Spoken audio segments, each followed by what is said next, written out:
worse movie to watch while high than Trainspotting. Because oh, dude, when that baby showed up, I was just fucking. When that baby says, I started panicking. When the baby, my heart rate, when the my baby heart is rate crawling on the roof. Yeah. By the way, I am live. I just wanted to get that little intro snippet. All right, I'll go live too. Yay! What a great little romp. Welcome, dear viewers, to the weekly chat with Nick and Pat. I am your co-host, Nick, also known as Unlucky Magician 76. I'm also one of your co-hosts. Yeah, also is my partner in crime, the Obsidian Man, a man jagged at the edge, hardened, night, made of earth that is and volcanic rock, made of earth and rock that has been hardened by the crust of the planet and the mantle, spewing up from the earth. Like Chernobyl and Fantasia. Today is March 2nd. It's March. What the fuck? I'm still processing last March. It's oh my god. It's been 1 year since you looked at me. Happy pandemic anniversary, everybody. Everybody wears the mask. Go to task. Oh, there we go. Great. Sorry. Anyway, so what you want? Now we're just going check it out. Whoa, what's it all about? I don't know hip hop. What the fuck? You don't like Beastie Boys? I like the Beastie Boys just fine. Yeah, I need to get. I want to start collecting their records. Like, I want to get a License to Kill, and then I want to get Hello Nasty. Are you ready for this can opening ASMR? Yeah. Oh wait. Ready? As we sit here, opening up the what is that line? I just hit. Some of it got in my eye. That's great. That's awesome. Oh yeah. It went under your glasses. That went under my glasses.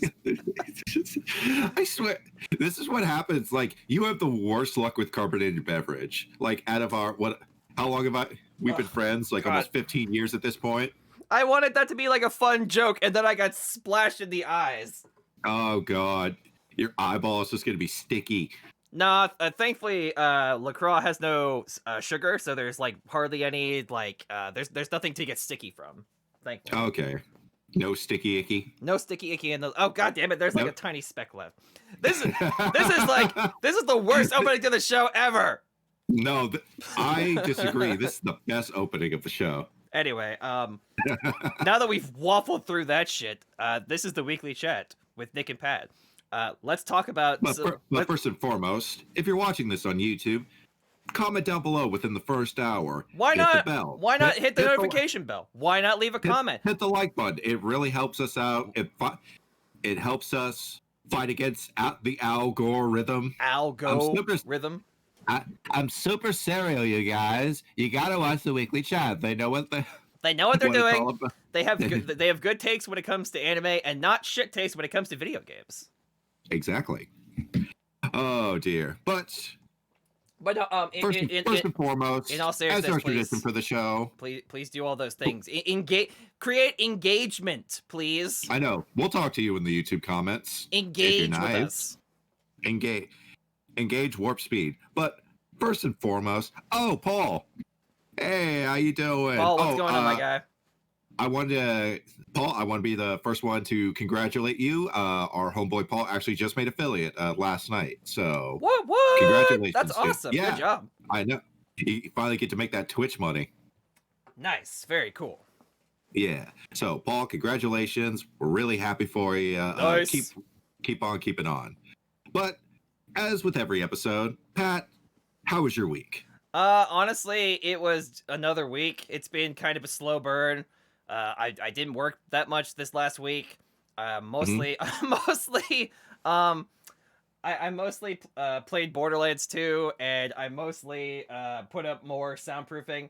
Some of my panels kept so I bought soundproof panels, and I put them up on the wall with some of these 3M strips, but they kept falling off. So yesterday I had to spend the better part of the morning gluing every single 3M strip and then putting the panels back on, because like the adhesive on the wall side of the panels is fine, but the end of so it's double-sided tape, right? And so Right. like the side on the wall is fine, but then the side that was actually abutting the panels, that was like they kept falling off that side, so I had to glue that shit. So that's kind of what I did. But I think now it's fine because Just be careful not to use Gorilla Glue. no, Like no. that poor woman. What, you don't want me to style my hair with the Gorilla Glue? By the way, You know what? Go ahead. See what happens. Yeah.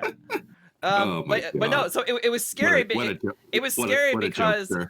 it was scary because I would be just like hanging out in my room doing whatever, and then all of a sudden I would hear just something like what the fuck, and I would hear Is there a bat in the room? I would hear them fall down, and I'd be like, what the fuck. So, oh God, that's the fucking worst. You're lucky that the cat. Does your cat or your dog Oh wait, your pets really don't go in your room. You no, make it a point. I shut the door. I shut the door whenever I'm recording or doing anything. For the most part, like my animals do not come in my room ever. I don't allow it. You see, I don't have. You see, I have that exact problem. My cats, I warned them about curiosity in cats. It mixes like oil and water. The only so occasionally I will allow my cat to come in and hang out on the bed because I trust him enough to just sit on the bed and just go to sleep. But like my dogs, like fuck that. I have too much equipment in here to trust them to come in here. Fuck that. Luke Stewart just tear through. He's like the Tasmanian devil. Like honestly, like he's old enough to the point where he probably wouldn't do that anymore. But like I don't. Nick and Pat, guest starring Toulouse. I don't want any. I don't want anybody. I don't want any animals really to come in here. Say hi to the viewers. That's my neck. Anyway? How was your week? So strong. How was your week? He's like it was fine. It was very uneventful. Yeah. I just worked and slept, and that's about it. That's kind of what I did. I worked and slept. Yeah, pretty much. Is there anything fun that happened this week? Not really. Yeah, just the dog takes up my whole bed. Yeah, that sounds about right. Yeah, that checks out. Yeah, well, it's just like it's weird because my cat does the exact same thing. Like, oh, she's not on the bed, but she'll like sleep in between my legs, so I wake up like a starfish, just completely spread out. Like all my cats they either lay by my side or in between my legs or on my legs, so I wake up in a weird position like every single morning, and then I have to crack my back sometimes because like anytime I wake up, it sounds like I'm cooking Jiffy Pop or something like that. It's just like a series of crackles. I'm just like this human abomination. I'm just oh God. I know, it's awful. Oh dear. But yeah, did I game it all? Enough of that. My cat Olivia, she's freaking out right now. She's like, pay attention to me, not the camera. Not to me. Like, no. But to me though, I want the attention. That's what cats and dogs are, man. I want all the attention though. Well, it's like the TV's not on. Like she'll do this weird thing. Oh, Calypso Danger is now following me on Twitch. Thank you so much. What up, Calypso Danger? That's awesome. Thank you very much. Get that man some followers, please. I know. Do it. Oh, please, sir, may I have another follow? That's right. I want some more bits. More bits? More bits? Yeah, exactly. Fuck you, Oliver. I have all these fucking kids to feed, and you want seconds? Why don't you, Oliver, twist these nuts out of here? I feel bad because I have watched the movie Oliver Twist. I have not read the book. I have not read the book. I have seen the movies, and I've seen the play. Oh, okay. Yeah. When did I see the play? I was like maybe 7 or 8 years old when I saw it. It was like that point in my life when like my mom and my stepdad wanted me to have some culture. That's right. Get that boy some culture. I know. It was like I loved it. I loved it quite a bit. They would take me to go see the Nutcracker every year. We saw the Lion King play when I was still. Whoa! You saw the Broadway show of the Lion King? Yeah. What? Yeah, it was when they were doing that tour at the Pantages Theater. We saw the last show that was in California before they left for Broadway. Lucky. I wanted to see that. Yeah, I wanted to see that show so bad, dude. It was so cool. It was so goddamn cool. It looked cool for sure. My sister. Yeah. So you know what's fucked up is my grandfather, may his soul rest in peace. My grandfather took just my so years ago my grandfather talked to my mom and said like, hey, do your kids want to? Is this the doctor? Yeah, or is this the? Yeah. So, okay. So he was a doctor. And so Yeah. he talked to my mom. I didn't want to say his name, so. Yeah, thank you. That's irrelevant to the story, but yeah, he talked to my mom and was like, hey, do your kids want to go see like a Broadway show? Because he was into like Broadway shows and going to live sporting events and stuff. And for some insane fucking reason, my mom said, oh, I think Christy might want to go, but not Patrick. What do you mean? Let the man speak for himself. Like, I know some people, like, you would never think looking at me that I love theater, but that's not true. I love the theater quite a bit. So I remember coming home. I love going to local plays and stuff like that. I remember coming home from high school that day. Paul says, when are we going to play D&D? I want to so goddamn bad. But it's just going to be one of those things where, like, we're going to have to organize a lot of people. We're going to have to have you. I'm going to have to run the damn thing. Yeah. If we're going to do it, we're doing it. If we're going to do it, we're going to do it probably over Discord. Well, that's the only way we're going to have to do it. Yeah. But and then it's going to be a matter of, like, picking which adventure to run because I have so many we can run. Like, I would love to run Dragon Heist or, like, Tales to Avernus. I think Dragon Heist would be a lot easier to run because you guys are pretty new players. Right. But anyway, just to finish off my story, I came home from school. I came home from a day of high school, and my sister was like, "Man, I got pulled out of school to go see The Lion King." I'm like, "How the fuck did you manage that?" So she went to go see The Lion King too. No. Well, yeah. No. So my grandfather asked my mom like, "Oh, hey, do your kids want to go see this thing?" And my mom said, "Yeah, my daughter would, but not my son." And so she got to go. She got to go see it. The man speak for himself. That's fucked. Yeah. She got to go see it, but I didn't get to go see it. So that's the story. Anyway, dude, I'm so sorry. If you ever get a chance, like, jump on it. It's an amazing show. Right. Anyway, it's certainly better than the whatever that abomination was that came out last year. What, Hamilton? No, the remake of Lion King. Oh yeah, the live action one. Yeah, sure. Yes. Yeah. But do you believe it or not? I think that movie is like 2 years old because didn't that movie come out in 2019? Did it really? I think so. Yeah. What is time anymore? Father Time, you're going. Father Time, you're losing your marbles, or am I losing my marbles, or is it both? I don't care. Let's go. Anyway, I'm gonna fight you. Anyway, let's dive right into it. This is I know how we got a show plan. Anyway. This is how we do it. But so yeah, last week was kind of very high energy today. In the last podcast. week, yeah. Sorry, I woke up kind of late today, so my body's. I feel like I'm one of those wacky inflatable tube men right now. Yeah. Well, it's like I tried to go to bed early last night because I think I tried to go to bed like 45 minutes after you left last night. Oh, okay. And I was like, you know what? I'm actually gonna go to bed early. I'm gonna wake up early. I'm gonna do sound checks and stuff like that. Went to sleep for like 3 hours. Woke up at 3 o'clock. Could not go back to sleep. I was literally up until like 7:30. And then I was just like, I literally got dressed. I had coffee, breakfast, the whole shebang. And I was just like, maybe I'll just shut my eyes for like 45 minutes. Right. I wake up at like 11:30 in the morning. Great. And I'm just like, well, great. I completely just reversed the whole thing that I intended to do. What a waste of time, you piece of shit. No.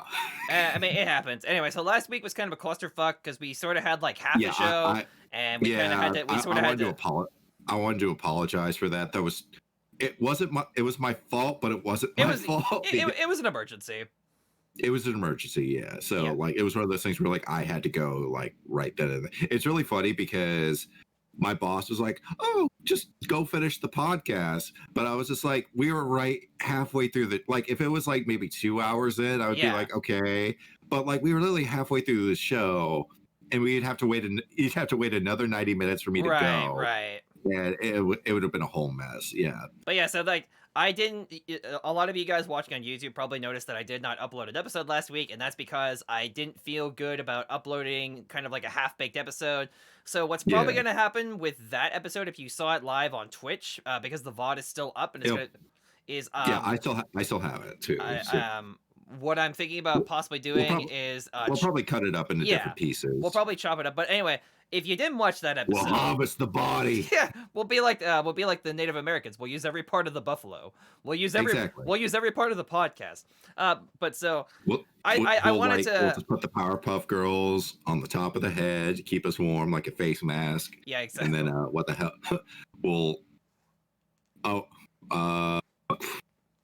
What else did we talk about that part? Your whole joke is derailed. Yeah. I was expecting like a whole thing, and you just crashed and burned right there. I'm sorry. Oh God. But anyway, so what I thought I would do very quick, crashed and burned more than the Survey Corps. Right. Very, very quickly. I just kind of want to go over the very. I swear to God, very briefly. I promise, very, very briefly, because I can't get into some of these topics. The two major things we talked about last time, as Nick kind of alluded to, was we talked about the new CW Powerpuff Girls. So basically, think Riverdale, but with Powerpuff Girls. It's a sequel. It's a grim, dark sequel. So that's gonna be interesting. Oh God, that's gonna be interesting. It's one of those things where like I like to hold my reservations until I actually see any of the footage, because I'm definitely gonna watch the first episode. I gotta see how wacky this thing gets, but it's one of those things where it's just like, I don't know about this one. No, this he's trying. There's no way that this is going to have any semblance of quality. I'm calling it here and now. Like based on the like if this was on like HBO Max, right? If this was done by a better show. Honestly, if this was like a Netflix original movie, I kind of would be like, okay, I could, all right, I can see that. Or even if you did it as like a mini series, like Chernobyl or something like that. If you did like it. This has to be the kind of thing that's either like a 6-episode miniseries that with like half-an-hour episodes, or it's got to be like 1 2-hour movie. Not this like I'll give you an hour and a half. Not this whole like, oh, let's do like a whole like 12-episode season with hour-long episodes like Game of Thrones. Like, fuck that. And that's what this is gonna be, by the way. You know that, right? Yeah. Well, it's gonna be more like Riverdale. And like aren't the episodes of Riverdale like an hour long? They're like 45 minutes long. Okay, fair, but still. With breaks, yeah.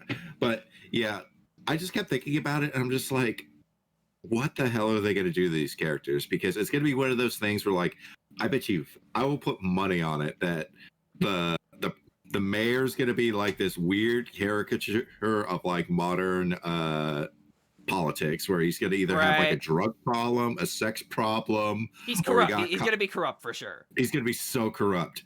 And then they're gonna play up that whole thing where his secretary, like he and his secretary are like they clearly are bumping the uglies.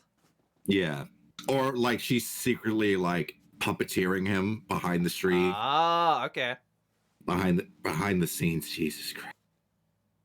What is with me today? No, it's fine. Yesterday. That's fine. It's fine. Don't worry about it. It's not fine. It's fine.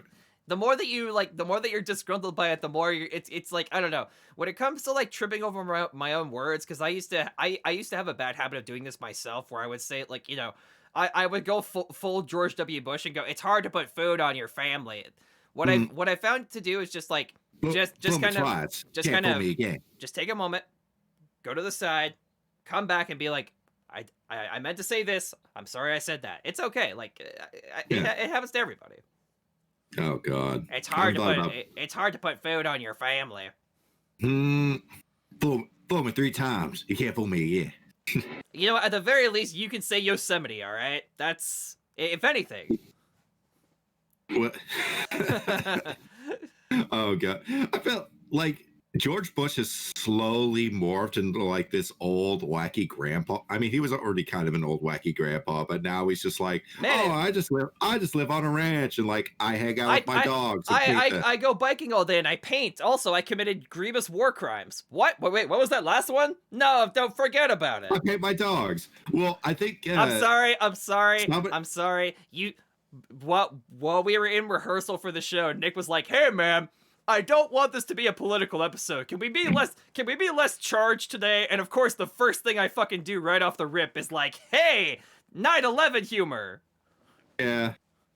Is it that time? That's right. It would have been 20. It'll be 20 years this year. I still remember that day so well. But yeah, it's But the Powerpuff. to be fair, almost every single president has committed war crimes. I mean, like Nick, don't. You are roping me into a conversation that I promised I wouldn't do. Okay, we'll hit the eject button. We'll put a pin in this for a future episode. Because I could go off on a whole diatribe about how it's like, if all presidents commit war crimes, no, you're right. It is true. It doesn't make it right though. But yes, anyway. No, it's not. No, it's not right. Ejecting from this conversation. All right, we're gonna eject. Those Powerpuff Girls, am I right? Those Powerpuff Girls. It's the fucking mayor. He's turning himself. Yeah. He's turning. Who do you think's gonna play the mayor? They have to get somebody like. Let's see here. Like either the mayor is like retired, or he's like Nixon in Watchmen, where he's just like holding on to the power and he refuses to let go. Or they're gonna have like an election subplot throughout the whole thing, a la the Arrow. Oh sure. And like either like somebody's gonna run against him, and I said that these were gonna be brief talking points. It's all falling apart. This show anyway. Yeah. But I don't know. Powerpuff Girls. It's probably gonna suck. We'll see. I don't know how they're going to do the violence. Because, like, I don't know if you remember how violent that show actually was, but it was brutal. I mean, like, the girls are, like, punching holes in robots and aliens. They're, like, cracking teeth. Right. The dentist for Townsville must be a fucking millionaire. It's not any worse than, like, Samurai Jack, who, like, on the regular was cutting people's limbs off. But he was mainly just cutting off robots and aliens. Who gives a shit? Not in season 5. I know that was not in season 5. That was okay. That was it. That was Adult Swim. Yeah, but no, it was Samurai Jack was just Cartoon Network proper. No. Contrary. Oh, for season 5. No. You're right. Yeah. Oh, I thought you were talking about the past debut of Samurai Jack. We're on the same page. Yeah, we're on the same page. But yeah, they're like punching holes through aliens and stuff. They're like cracking whips, or not, like they're literally just cracking their people in the face. It's like it's pretty violent for the show that it actually is, and that's why people love it. I don't know. It's probably gonna suck. But anyway, and so again, and so the other prominent thing we talked about. It's gonna look like shit. The other prominent thing we talked about was BlizzCon happened. New Hearthstone expansion. Who gives a shit? Diablo Immortals coming in 2022. Who gives a shit? The big thing, the only thing that people really cared about for BlizzCon was Diablo 2 Resurrected got announced. Diablo 2 Resurrected is a remake of the original Diablo 2. Then it was WoW Burning Crusade Classic Edition. Again, I know people are. Again, who gives a shit? No, I know. But the big point, the big talking points of our conversation were this. Don't make fun of my sexy blood up paladin. That's right. Actually, we had a big old discussion about how if you look at the past of Blizzard launches, they have traditionally, the last couple of years, they've been really bad, especially Warcraft 3 Reforged, which was like a fucking clusterfuck. Blizzard StarCraft Remastered was really good though. Yeah, for sure. But like that was like that was like several years ago. That was one in the last several launches. If you talk about that Diablo, the Blizzard Classic team, or is that another team that did that? StarCraft Remastered? Yeah.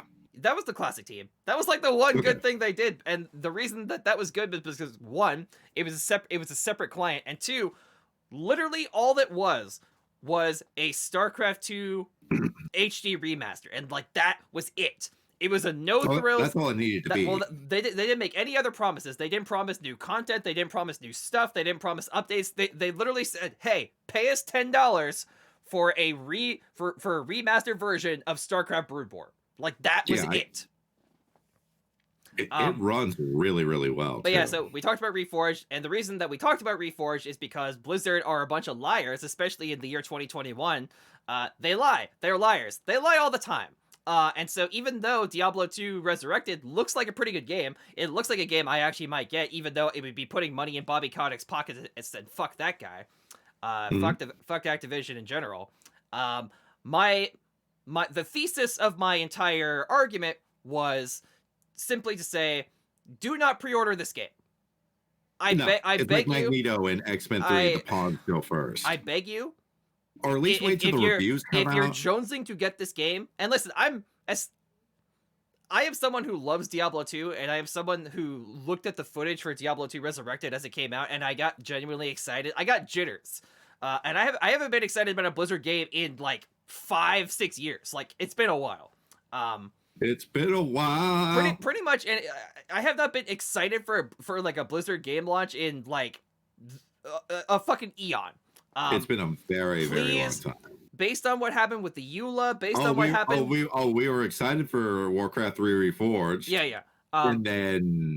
But like, yeah, based on what happened last time with Reforged, based on how the EULA got fucked, based on how the community got fucked, based on how people who owned the original game from 2003 got fucked, and based on the absolute huge amount of lying that Blizzard did, you should not pre-order this game, because that's what they want you to do. They want you to pre-order this game, and then they're going to give you a half. Is it coming out this year or next year? They said at the end of 2021. So so they're probably going to save it for the winter season. There is some hope, however, because the original classic team that was originally assigned to Diablo 2 remastered, they got kicked off because of the shit show that was Warcraft 3 Reforged, and so now Vicarious. Now Vicarious Visions, the studio behind the Tony Hawk's Pro Skater collection, the Crash Bandicoot collection, and Crash Bandicoot 4, they have been assigned. Really well received, they have been assigned to this game, and so far Vicarious Visions has not shit the bed like the Blizzard Classic team has. Oh, they're trying. No, they're not. Not anymore. They're not. I meant the team making the game. Sure. Blizzard Activision proper. Okay. But no, so yeah, Will it finally be a diamond in the rough? Because I feel like Blizzard needs a win, man. It's just hemorrhaging. A shining diamond. We'll get to that later. Crazy diamond. Shine on, you crazy diamond.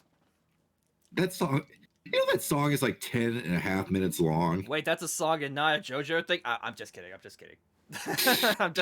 I'm just kidding. Wait, JoJo's? Wait, it's all been music? Always has been. Always has been. Always will be. But yeah, so kind of that was the very boiled down version of essentially what was like a 45-minute conversation. Warcraft, Blizzard sucks at launches. The launch of Diablo 3 sucked. The launch of Warcraft 3 sucked.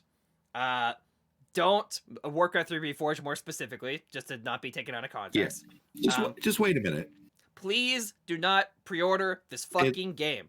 Please do not pre-order it until the reviews are out. Please wait. There's always going to be diehard Blizzard fans who they're gonna, no matter what I say, there's going to be a sect of people who are just gonna pre-order that shit because they are going to buy everything Blizzard. And so they're gonna do it, and like just let people be the guinea pigs and play this game before you spend your hard-earned money on potentially another clusterfuck product from Activision Blizzard. That's it. Assert dominance. Assert your dominance. Oh, you don't like that one bit. Oh. Oh. She's so cranky. Can you hear me? I guess not. So I can say anything I want right here. And that's what I really think about Nick. Oh, hey, you're back. I heard you. Oh, you talking shit now? I'm going to remember that the next time your Discord shits the bed and you're going to be out of commission for a few seconds. Yeah, that's right. You'll have to go back and listen to the actual episode to see what horrible things I said about you. Yeah. It is what it is. And I heard you was talking shit, man. and with that, we have caught back up with the week. Unless you had any comments on Diablo 2 very, very, very quickly. I've never played it. I really liked playing 3 with you. Like, that was a really fun time. Haunting. I've heard, yeah. My favorite ability. Your favorite spell in the game. Oh God, no! It's your favorite spell in the game. Anyway, like, I've heard legends. I've heard like how good this game actually is. And I love isometric RPGs like that. So I feel like it will be a lot of fun to play. But like you said, people were burned by the Warcraft 3 reforged sort of thing. So badly. I'm gonna wait at least until the reviews come out, until like maybe a week or two after the game launches, to actually like see if I can dive in. If your favorite, if and when your favorite gaming YouTubers say that the coast is clear, that's pretty much. I'm not even gonna trust anything like IGN or like GameSpot or whatever. I'm actually waiting for like the people who I actually trust to give me an honest review. Those are the people. Exactly. Those are the people whose reviews I'm waiting on when it comes to Diablo 2 remastered. Who would you trust for a review? Like, who's your go-to reviewer for this type of thing? So for this game specifically, I'm gonna wait for the review from a YouTuber by the name of Force Strategy Gaming, who is like a Blizzard. Oh, I've heard of Force Strategy Gaming. He's a veteran Blizzard player. So he's been around since like the Warcraft Tides of Darkness days. So like, wow, he's an old man, but in a good way.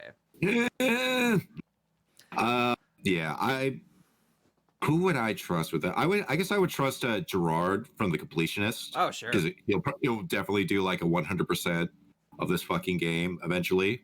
Because he's a fucking mad lad. Although I am excited for the girlfriend reviews episode of this game. It'll be great.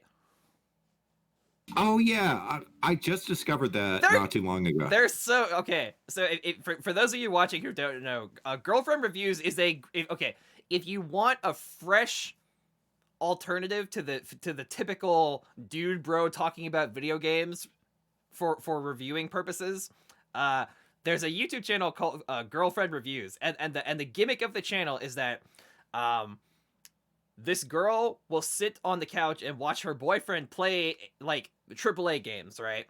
And the channel is not about her opinion on these games, playing them. It's about her opinion being an observer watching. It's like watching someone play the game. So her reviews are all about her experience being on the couch watching the game. Yeah, I know that it sounds it sounds very roundabout, but it sounds like it could be very charming very quickly. Like like the thumbnails keep popping up because God of War. Yeah. Because I like a bunch of God of War stuff. And like that video keeps popping up in my feed. So I was like, one of these days I actually got to sit down and actually watch that. Their reviews are very snappy, they're very well written, and they're very charming. And so that's all I gotta say. Go watch Girlfriend Reviews. Yeah. You know who I miss? That they haven't done a YouTube video in so long. I miss Super Butter Buns. Yeah. I follow her on Twitter, and I think that she said something a while ago about taking a break from YouTube, but I don't know where she's at with that. Yeah. I'm excited to hear her opinion on the Nocturne Switch port and that kind of stuff. When is that coming out? Oh, dude, I don't know, man. So we were told 2021, but I haven't heard hide or hair of it. So maybe I know. Maybe Alice like to place. Well, it's like everybody's playing Strikers right now, so I'm sure Atlas is getting some cash flow. I'm gonna guess summer 2021, but don't quote me on that. That's fair. Will it have Dante from the Devil May Cry? Yes, it will actually. Will it really? Yeah. Okay. It was actually confirmed that the Dante DLC from the first game is going to be in the Switch version. That's gonna be a lot of fun. What? But yeah, so since we're talking about Switch, do you want to segue into the Pokemon discussion? Pokemon. You get the Pokey and the Ma. Ooh, that episode of Family Guy aged like fine milk. Like rotten yogurt. Anyway, so earlier this week there was a Pokemon Direct. The Pokemans. I know we should have reacted to it, but I guess we're doing it right now. It's so. fine. By the It'll way, give us an excuse I, to put Pokemon in the thumbnail. by the way, again. if you guys, yeah, exactly, algorithms. By the way, if you guys liked when we kind of did our reaction to the Nintendo Direct, leave us a comment. Tell us if you like that kind of thing. Tell us if you would rather us to have just a regular discussion about it. What content do you want us to do? We'll do anything you want, please. No. Within reason. Don't open that fucking door, Pandora. Anyway, yeah. So we had a Pokemon Direct earlier this week, and so finally, there was all this. So the speculation for Sinnoh remakes has been a constant for, oh god, like at least 7 8 years. At least. No. Sinnoh remakes have been in the discussion of the Pokemon community for, oh god, it has to at least 5-6 years. Like people have been jonesing for. Really, I didn't hear about it until like a few months ago. Oh no. Gen 4. But then again, I really don't follow Pokemon. Sinnoh remake confirmed. And I love the Sinnoh region. Sinnoh remakes confirmed has been like a joke in the community for several years now. Really? Okay. And well, that's fair. It got to the point where even the official Pokemon Twitter, when they announced the Gen 4 remakes, they even said Sinnoh confirmed, and then they said in parentheses, for real this time. For real this time. I love how they're basically just getting a whole bunch of meme lords to to make these companies Instagrams, like Arby's and Nintendo, and what's another one? Dude, did you fucking see the fucking Pokemon Live Post Malone show? No. Did you see that shit? No, I haven't. It's so bizarre, dude. I watched the entire. He's like 3D rendered and stuff like that. It's weird. And like by the way, it's his music, by the way. Like, yeah. So like, if you've ever listened to Post Malone's songs, he talks about some pretty like stuff. Like, it's not exactly what I would call PG-7. Well, I figured that. It's like I know he's retired, but like another huge Pokemon fan that is a rapper is Logic, right? And that would have been a much safer bet for Pokemon. But I mean, listen, Logic's retired, right? It's bold. I'll give him that. Like it was a bold, to quote Kerrigan from StarCraft, a bold move. Man. But yeah, I don't know how to feel about it, but it's like, you know what? If he's a super fan, go for it. But yeah, going back to, but by the way, we didn't only get confirmation of Gen 4 remakes, we actually got another game confirmed. We're going to be watching the trailers for both those things, but before we dive into this... I'm so excited. I haven't seen them yet. But by the way, both the links for those are in the notepad. In the notepad. That's right. Yep, I figured it. Before we dive into the actual remake trailers, what's your history with Pokemon with Pokemon Generation 4, the Sinnoh generation, Diamond, Pearl, Platinum? It is currently one of the only games I've ever put 500 hours into. Yeah, how much of that was breeding? Oh, it had to have been like at least 25%. Yeah, at least. At least. I think I actually No, I did a 500-hour tour, and then I transferred my Pokemon to you, and then I restarted it with another starter. In black and white, right? I transferred at least all my good shit to you for Pearl, and then you transferred it back to me. Oh, okay, right. Like, a lot later, so you held on to them for a bit. And I think I put like 200 hours, like almost 300 hours into that gameplay. So it could have been like 800 hours that I played. So combined, yeah. I love me some Sinnoh and some Diamond and Pearl. You could say I'm a fan. Oh yeah, for sure. I think in my copy of Pokemon Pearl, I think that one has at least 700 hours, and then in my Pokemon Platinum game, that probably has like at least 400. So. I spent a lot of time with those games. We love the Sinnoh region here on the weekly chat with Nick and Pat. Yeah, so compared to I feel bad though, because the first 3 generations of Pokemon I have played like a lot over and over and over again, because as a kid I played through generation 1 and 2 like so many times. Generation 3 is a close third because I played that. Is that Hoenn? Yeah, that's Hoenn. That's Okay. like Team Aqua, Team Magma, Kyogre, and Groudon. That whole generation. Right. I played them a lot too, and I only played through generation, and then after that I've only played through generations 4, 5, 6, 7, like one or two times each. But yeah. Did you play through Sun and Moon? I did, yeah. In fact, I played through Sun and Moon and Ultra Sun and Ultra Moon. Nice. Those were the last mainline Pokemon games I played. I have Sun and Omega Ruby. I haven't played much of them. I have Soul Silver, and then what other ones do I have? I just bought Shield too because it was on sale. Because Pokemon games almost never go on sale. The Pokemon games that I currently, and I think I might have actually said this in my Pokemon episode, but like, and I've X too, but I always forget. Yeah, X. Pokemon X and Y, yeah, great. But yeah, I have Fire Red, I have Sapphire, I have Diamond, I have Platinum. You still have your OG copies of. I have White, Black 2. I have Black and Black 2 as well. Oh god, and then after I what's after Black and White 2 is that X and Y. I have X and Y, and then it was Sun and Moon. Right. So I have, and then I haven't. The last mainline Pokemon game that I played was Ultra Sun, and then after that I didn't play anymore because I saw Let's Go Pikachu and Eevee and said, hey, it's Kanto again. Fuck that. And then Sword and Shield came out, and I said, "Hey, this is the same game that has been made for the last like 20 years. Fuck that." And that's where I'm at this moment in time. That's where I'm at. Yeah. Are you gonna play Blazing Diamond? Shine On You Crazy Diamond, or it's like I believe it's Shining Diamond and like Radiant Pearl. We'll have to double check.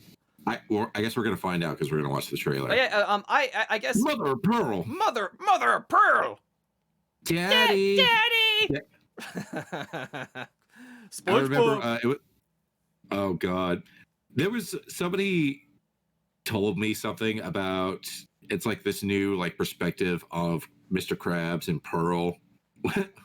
It was you remember it was MJ, and he's just like, yeah, like we were having a SpongeBob discussion as we do during work.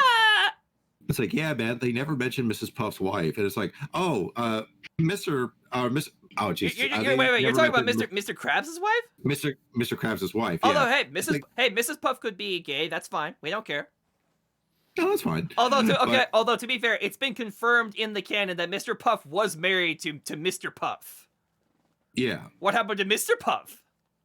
We don't like to talk about. He doesn't like to talk. That's horrifying in that context. Man, okay, old SpongeBob. That's a Buffalo Bill shit right old there. Old SpongeBob used to have balls. Okay. Yeah. Like literal balls. They would go there. And they would make a joke that's like, nowadays if you pitch that to a studio and said like, I don't know, that's a little risky for the Y7 demographic. Back then they were just like, screw it. Like throw a zombie joke, throw like a taxidermy joke in there. I know, right? Jesus Christ. And a rape joke. Yeah, God. I still can't believe they put that. It's like, who the fuck thought that was okay? Look, Gary, doubloons. Don't drop them. Don't drop them. He winks. No, he winks too. That's the worst part. Oh my god. But anyway, Diamond and Pearl. I am kind of nostalgic for Diamond and Pearl. I think that the Sinnoh region has some really good. I think it's like it's a good complete package. It's a good spread of Pokemon. I like the designs are great. The starters are great. The legendaries are awesome. Generation 4 has had the last legendaries that I actually thought were cool or like had good designs. Xerneas from X and Y has a pretty good design, but like after that, like I am sort of. Is that the deer? Yeah. That's the yeah. Fear the deer. If you're into playing, if you're playing Fire Emblem 3 Houses, Fear the deer. That's not actually a thing, is it? Oh yeah, of course it is. Why am I not surprised? Hello. Listen, there is extreme elitism amongst the Three Houses crowd. Yeah. Fear the deer. Anyway, yeah. So for popularity for Fire Emblem Three Houses, is it Black Eagles, Blue Lions, and Golden Deer, or is it Blue Lions, Black Eagles, and Golden Deer? You know, that's a tough one because all three. The answer is that all three have rabid fan bases. This is true. That's my answer. Is that like the people who are really into Blue Lions are really into Blue Lions, and the people who are really into Black Eagles are really into Black Eagles, and the people who are obsessed I would know. And the people who are obsessed with the Golden Deer suck. I'm just kidding, except I'm throwing shade. Fuck y'all, Blue Lions for life. I was so fucking mad because I wanted to go through the whole Black Eagles route. And then I fucked up and made a mistake. And then I ended up going to like this weird fourth route that nobody likes. Verdant Snow is what that Verdant Snow. Yeah, and yeah. I'm just like, when I told you about it, I was like, yeah, like I lost Hubert and Edelgard. Yeah. They were like the cornerstones of my fucking army. You got, my guy. You accidentally ended up on the church route. Oh God. You got Let me off. Oh, there's no getting off this train. I hope you like Sedith. I hope you don't like Edelgard and you love Sedith, because that's what's gonna happen. Sedith actually became like a fucking monster. Yeah. Because I was just like, well, fuck, I lost my best fighter and my best mage so far. That's when I really had to crack down. And I was like, all right, you motherfuckers are hitting the books. I need you guys to fucking... Let's get down to business to defeat the Empire. Cool. The one who slithers in the darkness. We will fight robots. That's right. I don't know if that's a spoiler or not. I don't care. It's a mild spoiler. But when I saw that, I was just like, are you fucking kidding me? Oh, dude, you didn't even like it. Okay, so if you play Golden Deer, you actually get to learn a lot more about those who slither in the dark, and there's actually like you come How to come learn. We don't play Nightcrawlers anymore. You get to learn that nuclear weapons exist in the Fire Emblem Three Houses universe. I saw that. I was just like, we have a spaceship, mechs, and nukes. Yeah. This is not fucking Fire Emblem. This is like some weird... Anyway, let's get back to talking about Pokemon real quick before we get too down this rabbit hole. I know. I can bitch about... I love playing it, but it's just one of those things where it's just like, I got so burned. I got so fucking mad. If you play Blue Lions, none of that shit ever happens. You get to keep your entire party the entire time. Great. Play Blue Lions. I want to play. No, that's my next playthrough of. I love those. I love those kids. Your grumpy son. At least I think it's your grumpy son. Yeah, that's right. During the time skip, in the first part, he's pure. Essentially, like, okay, let me. I guess in terms of characters you understand. Dimitri is kind of like if you combined, like, personality-wise, he's like if you combined John from Ruby with, like, I guess, like, Weiss maybe would be like the appropriate kind of. Yeah, he kind of like pre-time skip, because I know he gets a little pre-time skip. Sort of okay, like, I can fuck with that. The story of Dimitri Alexander Blathid is that he I'm gonna try to say this without spoilers. Essentially, at a very young age, he witnesses something that corrupts him, and so pre-time skip, he is trying to kind of process that shit, and he's trying to process his trauma while still kind of trying to be take on the responsibility of being this regal prince. Mm-hmm. And then some shit goes down during the time skip that I won't get into for spoiler reasons. And it basically causes him. I know I've seen him do the zero laugh. Yeah, but that's about it. But I don't know the context behind it. So something happens during the events. It's probably because who the Flame Emperor actually is. I feel so bad. I feel so bad because if you pick a specific route in the game, it's basically revealed like right away who the Flame Emperor is. It's so fucking easy. Like if you pick one, there's like a 1 in 3 chance of like getting one of the game's most like one of the game's really early game spoilers just completely ruined for you. Yeah. Well, it's pretty apparent because I know exactly. I don't want to spoil it for the folks. Yeah, yeah. But I'm just watching this and I'm just like, oh, come on. You guys aren't even trying to hide it. Right. It's pretty obvious. It's sort of like it's like some Clark Kent Superman shit. And I was just like, it's kind of on that level. Although, like, listen. To be fair to Fire Emblem, though, they have actually gotten way better about these kind of reveals, because in Fire Emblem Conquest, have you seen this scene? So, okay, do you know who Azura is? Yes. She's like the Azura. Yeah, she's like the dancer, right? Yeah, the blue singer. So there's kind of a scene in Fire Emblem Conquest that is like infamous for being like, you either have to believe that the main character Corrin is like on the spectrum. You either have to, he's a raging idiot, like, in both sides. You either have to believe, in order to suspend your suspension of disbelief, there's a part of the story where you have to believe that Corrin is either lying to himself or is the biggest idiot on the planet. He's an idiot in Fates too. To be fair, he's a raging dumbass. You played Birthright, yeah. Yeah, I played Birthright. But he's a raging dumbass. That's one of the main reasons why I can't really finish fucking Birthright, because like the story is pretty fucking shit. I'm not gonna lie to you. It's pretty cheese.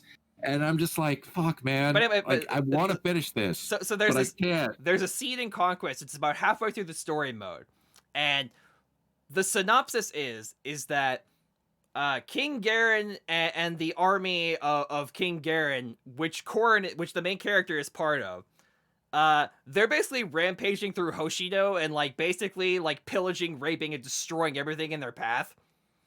And there's the infamous opera house scene. And so it's so. Gee, I wonder who that opera singer in black is. No, you've seen this already.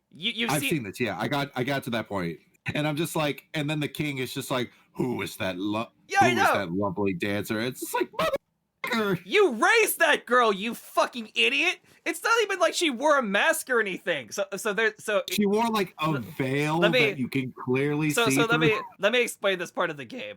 So I guess this is in both games. I thought this was only in Conquest, but I guess not. No, it's in Birthright too. So there's So there's a scene where like the characters all go to an opera house, and so they watch a show, and there's this girl who's like clearly fucking Azura.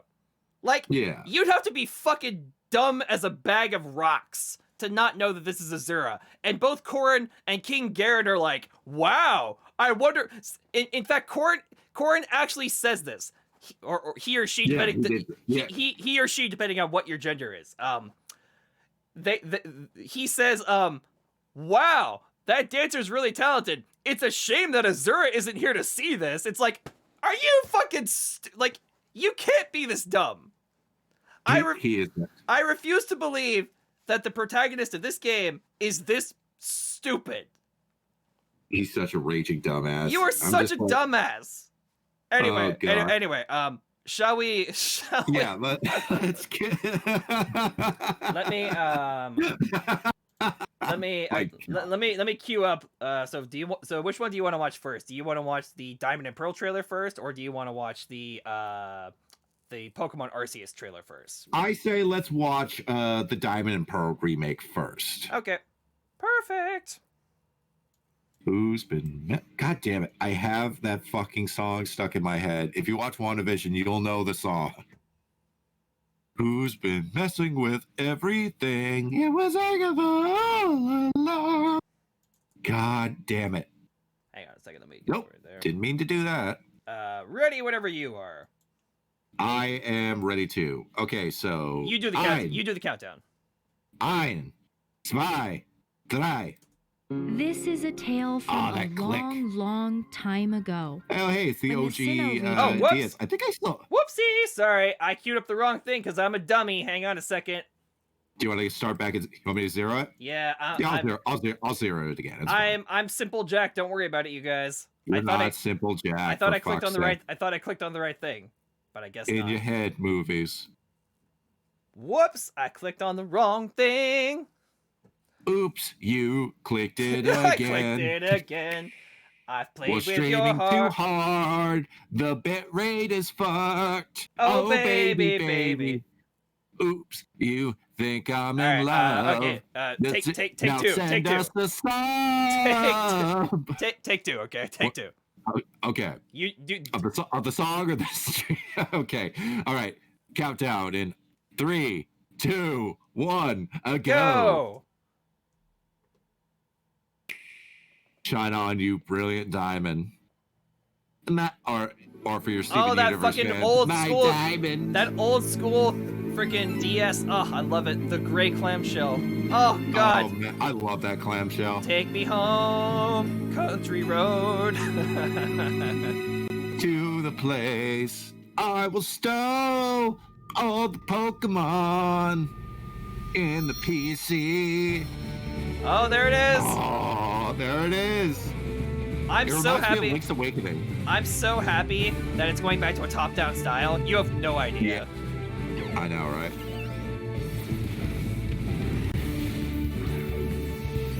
Click. Fun. Yeah, it reminds me of Link's Awakening. Yeah, I think that was the idea to do that similar art style. Yeah, it looks amazing. Hey, it's Lucario.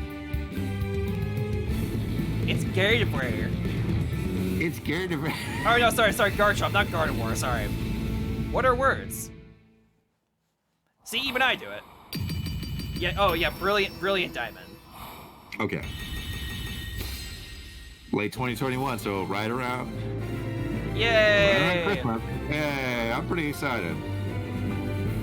Will I put another 300 hours into it? Probably. Yeah, we'll see. We'll see. Let me go back to. All right, so shall we queue up RC? Yeah. Unless do you want to talk about the Diamond and Pearl remake, or do you want to just go straight into the second video? I think we should go into straight into the second video. That's fine with me. Because I feel like we can talk about it a lot afterwards. So. Okay, great. All right. I'm at 0. Do it. All right, 3, 2, 1, go. This is a tale from a long, long time Oh, look at ago, those old school Pokemon. Is when that the made out of Sinnoh wood? region was Yeah. still only Does it have a vast zipper? wilderness. Or it's a clamshell. A certain village bustled with the comings and goings of people, while in the mountains and seas, Pokemon roamed as they pleased. But everything changed when the Fire Nation attacked.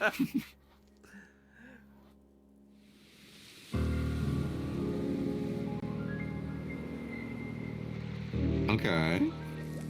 So it's very open world. I can't wait to play Breath of the Pokemon. Yeah, basically.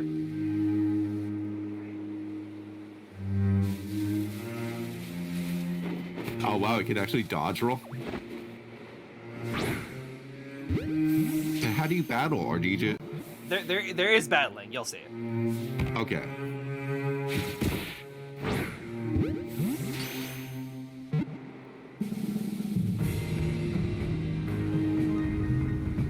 Oh. It's a Bidoof. You'll be fine.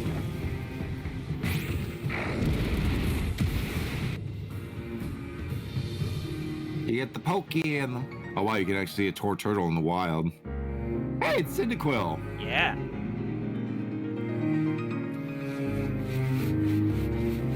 Yeah, so they just got 3 different Pokemon from 3 different generations? Okay. That is correct. Yes. Oh, interesting. The Pokeballs are cool. Oh. There's only one place left to go. We gotta go for God. That video is so good.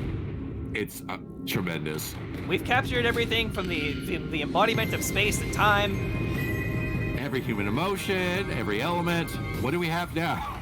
We go for God. That's right. Oh, wait, we got that one too. Shit. Pokemon. Wrong. Well, how come Arceus doesn't have like a weird plate on him? right. Let me cue up our setup, and we'll get right into the discussion. Ha ha ha. Now discuss.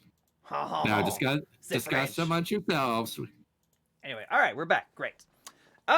Yay. So let me just say straight up, the Diamond and Pearl remakes are kind of controversial at the moment. Did you know this? Really? How so? So some people don't like. What's the rumpus, Grumpus? Okay, so a lot of people do not like the chibi art style of the game. Like, you might have noticed that, like, you might have noticed it was that, like chibi, and then they sort of grew. But that's how it was for every single Pokemon game. Yeah, exactly. That's I'd kind be able of to see that's the problem how. in this. Yeah, that's kind of my thought process. Exactly, is that retro. Okay, Pokemon fans are like wrestling fans. They're never satisfied. Like, Pokemon fans, Star Wars fans, and wrestling fans are all the same. They're never satisfied with anything. He can never be satisfied. And so, first of all, there's a lot to unpack here. So I'm just gonna straight off the bat. First of all, one, did you know that these Diamond and Pearl remakes are not? I repeat, they are not being developed by Game Freak. They're being done by a different studio. Really? Yeah. Game Freak is kind of being hands off with this one. That's a lot of that's a lot of trust to deal for Game Freak. Like, now, granted, to hand over their baby. Now, granted, some of the games like Pokemon Ranger and Pokemon Mystery Dungeon, a lot of stuff like and then Pokemon Conquest. Yeah, no, I know they've pimped out their franchise to other things. But this is the first time, at least in my estimation, this is the first time that they've ever given over the reins to a first party no nonsense Pokemon game to another studio. Didn't they do that with Omega Ruby, or am I thinking? No, that was Game Freak. That was Game Freak? That was all Game Freak, baby. I find it really sad that, like, the first game that Game Freak releases, I think it was called, like, Little Town Hero or something like that. It was, the first original IP that they've made in, like, 20 years, and nobody gave a shit. I would have played it if they had marketed it more. I didn't know that it was even released. Yeah, I know. A lot of people didn't know it was released. But no, I'm really happy that it's... Listen, I'm not saying that Pokemon can't exist in 3D, and I'm happy with the fact that it's taken the jump to 3D. I like that. Yeah. Well, however, like the way you play it is exactly the same. It just has a 3D coat. However, that being said, when they showed this game as being a top-down perspective again, my heart sang. I was like, your heart went a pitter-patter. Because in my opinion, top-down Pokemon is authentic Pokemon. Now, that's not to say that I didn't enjoy Omega Ruby Alpha Sapphire and all those 3D games. I did, but, like, the retro Pokemon gamer in me, when I saw that it was top-down again and that we were getting sprites again, I was just like, ah. My dog. It's like, I failed to see the problem in this. Like, literally every other Pokemon has done this, where you have, like, a chibi format, and then you sort of stretch honestly, out though, when you're going. If you want to get 100%, I actually think the battle models, like the actual models in game, I think that the battle models in this remake kind of look better than Sword and Shield. They look pretty much the same to me. Like, not for the human traders, but the Pokemon look amazing. Right. But, like, honestly, if these are just straight one-to-one remakes, and they have, like, a little bit of both, like, here's do you think I can pull off what I did with the Aslift this time? Maybe. Or do you think they we'll recreate it like 15 years later or whatever. Yeah. Oh God, it has been 15 years later. We're getting old. Yeah. By the way, if you want to know what we're talking about, you should go back and listen to the Pokemon episode of our show. Oh God. Which is located on YouTube.com, which is located. I'm trying to pimp out here. Hang on a second. A pimp named Pat back. Which you can find at youtube.com/The Weekly Chat with Nick and Pat. That's us. We're done whoring. You can't interrupt me when I'm whoring. Listen, Charlie, I love whores, okay? I love bagging horse. God. Oh my God. I hope Danny DeVito lives forever. If somebody, I hope so too. You remember? Like, I need him and Christopher Walken to stay around for a little longer. Do you remember that one episode of like The Simpsons where that some doctor makes the miracle pill that like whoever eats it can live forever? It'll give them it, so there's like an episode of The Simpsons where some doctor creates like a miracle pill that if you eat it like you'll have an entire lifetime of guaranteed health, and Mr. Burns is the one who gets to eat it. He's like, I'll take that. But like I've seen a ton of people like Mr. Burns where like they just live for fucking ever. Yeah. And like they're way more unhealthier than Mr. Burns. Like they I'm sorry about cigarettes. I'm sorry about my dogs in the background. Like my mom and my I can't even hear them. My mom and my grandmother just came home, so my dogs are like, ah, they're home. So if you hear that, that's why. Sorry about that. I can't hear it, so it should be all right. It's almost like I sound treated this room or something. I know, right? That's right. But yeah, if you would have said anything, I wouldn't have even known it. Okay. So like I always, still don't even. So like, okay, do you ever listen to podcasts and like this exact conversation comes up where like you'll be listening and you can't hear anything, and then one of the people on the podcast will say like, "I'm sorry, my dogs are barking," and then or like, "I'm sorry, there's like construction going on outside," and then the other members of the podcast are like, "I can't even hear anything." Yeah, like, that's either the sign of a really good mic or a really good soundproofing like system. You can't hear that right now? No. Really? Nope. Can't hear a thing. Really? It just sounds like dead silence. Damn, I'm good. Yeah. Do you have that RTX voice on? No. Oh, even better. Here's the thing about RTX voice. It's still in beta. Okay, I heard that. Okay, there you go. Okay. Although they're going extremely high pitched right now, so they're like, ah. Yeah, the thing with RTX voice is that it's a great idea. I don't think it's quite there yet. It's still in the beta stages. Yeah. Right now. Like once they iron out the kinks, it'll be pretty kick ass though. Speaking of RTX, holy shit! But no, I don't want to get too far from Pokemon, so don't go off. You can do your computer ramble, but don't go too far, please. I'm gonna do it even harder now. Okay, well, no. I'll bitch about it at another time when it's But yeah, I got some words for NVIDIA. Right. Fuck you. No, I'm just kidding. Wow, the harshness. It's harshness and saltiness. It's a layer cake of misery. Anyway, Pokemon. So back to Pokemon. But yeah, I for the first time in a couple of years, I might actually buy a Pokemon game because if this game is just Gen 4 but with better graphics, I'm already sold. Like as long as they don't do that Isle of Armor bullshit with like DLC. Like I don't remember that. Here's all of my. Oh, that's right. Yeah. It was that DLC that came out. Yeah. That's Pokemon Sword and Shield though. But no, here's what I want. As long as they don't fuck with the music and they add the content from like if they put the bonus content from Platinum into these games, that's all I want. Okay. If they put in the do you think they'll pull around and just do like a Chrome Platinum edition or something, or? Yeah, well, here's the thing. Everything's Chrome in the future. The last couple of Pokemon games have not had the third version, which, by the way, I think is a good thing. Yeah. Because the third, like, let's be 100% about why Pokemon releases that third version. Okay, it's to get more sales. Now, granted, like some people, a lot of people like myself don't mind doing that. This was before DLC was even a thing, right? Like it's like, hey, like nowadays you could just sell it for a premium and just call it a day. Like basically, that's what we want to put the Battle Frontier, the Battle Tower up, and shit like that.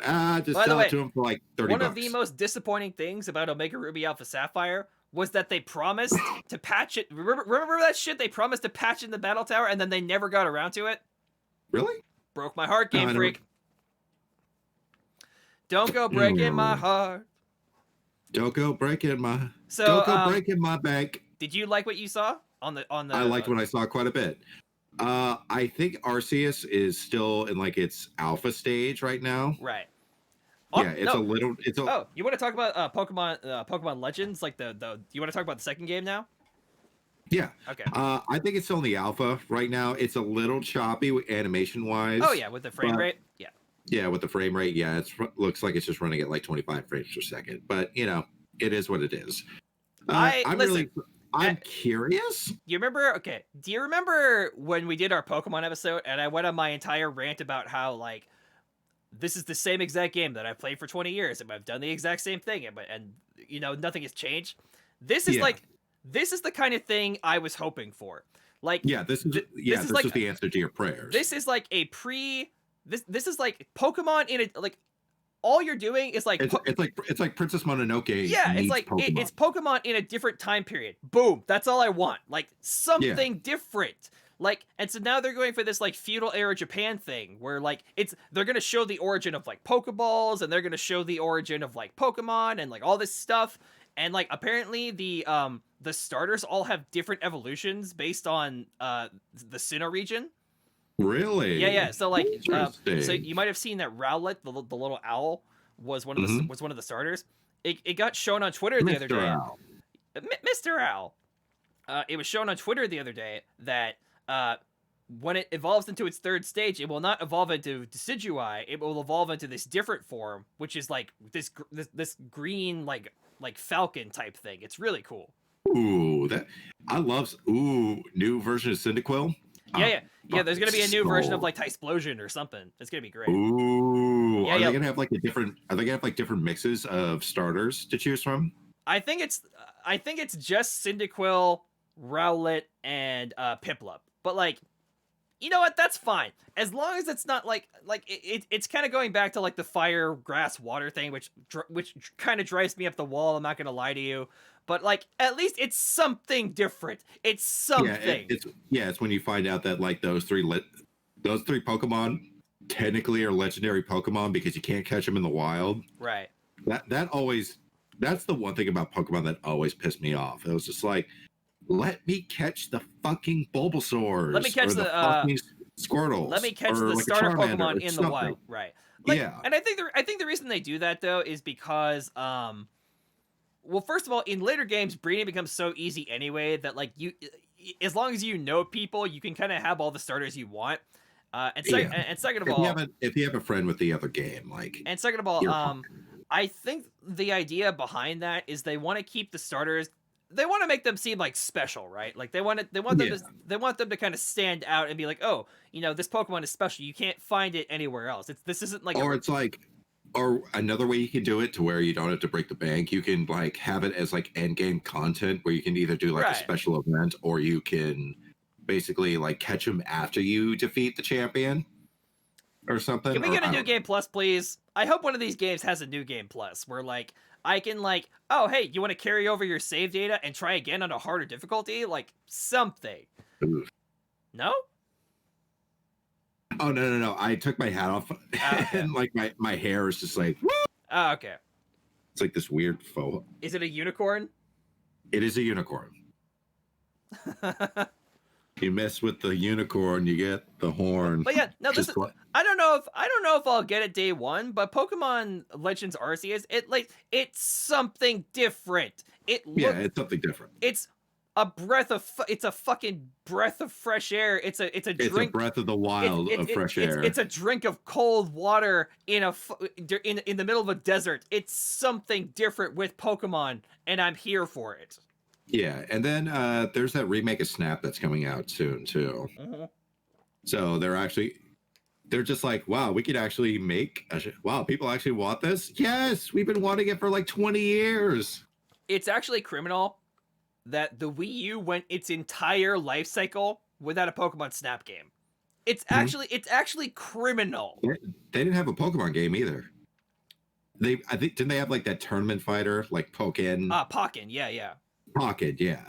Yeah, they had that, but like a true mainline Pokemon game, not on a Nintendo console. How do you not? Well, okay. To be fair though, the Switch version of Let's Go Eevee and Let's Go Pikachu was the first console because for the most part, Pokemon. Well, I was specifically talking for the Wii U. No, I get that, but like up until Let's Go Eevee and Let's Go Pikachu, Pokemon was pretty much handheld exclusive.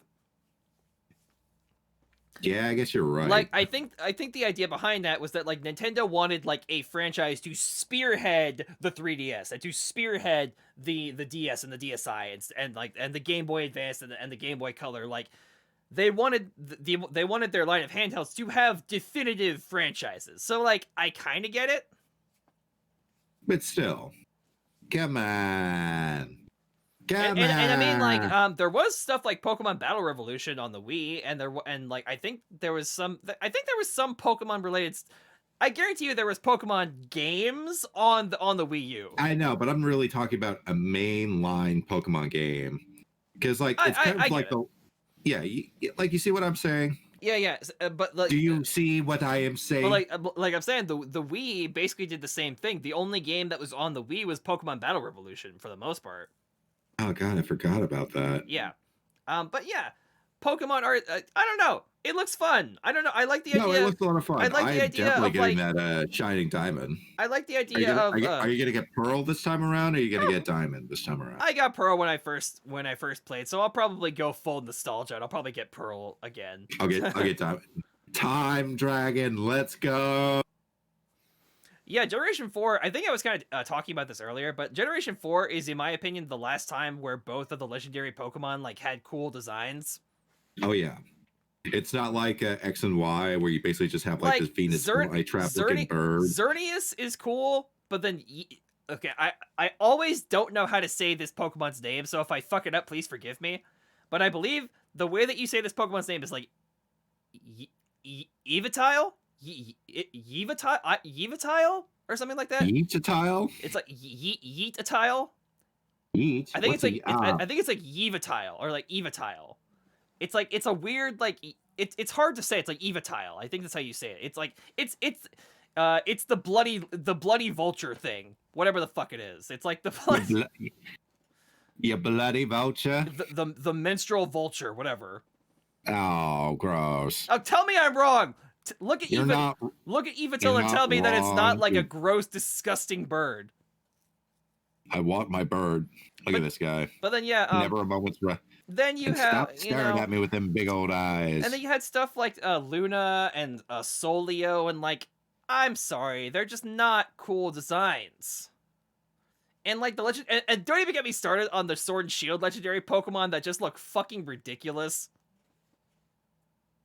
The shit. Listen, you basically have kid-friendly. You basically. Now, okay, what if we have a dog, and we give it a sword? Brilliant. Okay, check this out. Wait.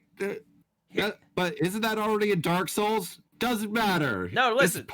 Here's my second idea. You ready for this? Okay, we're gonna take the dog, and we're gonna put a shield. We're gonna put a shield on its face. Like a lion mane? No. It's gonna be a big old shield on its face. How could it scratch its? It's got a shield on its face. It doesn't have to make sense. Yeah, well, when you really break down certain Pokemon designs, they don't make a whole lot of sense. What part of shield face do you not comprehend? No, I'm just kidding. Oh, hang on. There it is. Isn't that threatening? There it is. Shield face! Shield face. Yay! Shield face! Shield face. They call me Shield face. Let's see. Taser face! Oh god. It looks so... I'm sorry, it's so stupid. It looks so bad. The inside's really cool, though. That is cool. But like in terms of like a legendary design, it's so bad. They're both so it's bad. It's weird because it kind of like folds in on itself like a X-wing. It's weird. Show it to the class. Make sure it's in there. There it is. Well, it's really hard to see because of the glare, but like the shield kind of. You're doing a pretty good job, actually. Yeah, the shield kind of folds in like the X-wing. It's just kind of goes. Yeah, or that weird dinosaur from Jurassic Park with the fucking like. Yeah. The raptor. Yeah, that reminds me of this. It's so stupid. I'm sorry. It's so dumb. I hate it. Yeah. And listen, like legendary Pokemon, like they don't have to be good as long as the other Pokemon in the game are good. And some of the and like I've seen some of the designs from Sword and Shield. They're fine. Yeah, I like this. I like the starters. The starters are really cool. But like Scorbunny. the legendaries look so dumb. It's a dog with a shield face. It's a dog with a sword. Ugh. It is a pony. I don't know if you can tell, but it has a ponytail also. My best friend Shield Face. They call me Shield Face. It sounds like something out of Guardians. That's gonna be the name of this episode. They call me Shield Face. They call me Rising of the Shield Face Hero. Whoa, whoa! Like, does it flare up if it's angry, or does it go into attack? What is its signature attack? Shield Slam from Hearthstone? Don't know. Oh, yeah. I don't know. I'm really excited to play this. I didn't mean to go off on a tangent, but I needed to get that off my chest because I thought the designs for the legendaries for Sword and Shield look so dumb, and like. Legendary designs have always looked kind of dumb. Like, at least this one, it's like unique. It's silly, but it's unique. The other one's basically just a ripoff of oh god, what the hell is that? It's like Absol with a sword. No, I'm trying to remember what the hell the name of the boss is in Dark Souls. It's the wolf that has the blade in its mouth. Oh. I know Artorias is. It's not Civ. God damn it! I'm gonna look that up. That's gonna bug me. Anyway, yeah. I don't know. I'm pretty much sold on Shining Diamond though. I'm already sold. Brilliant Diamond and Shining Pearl.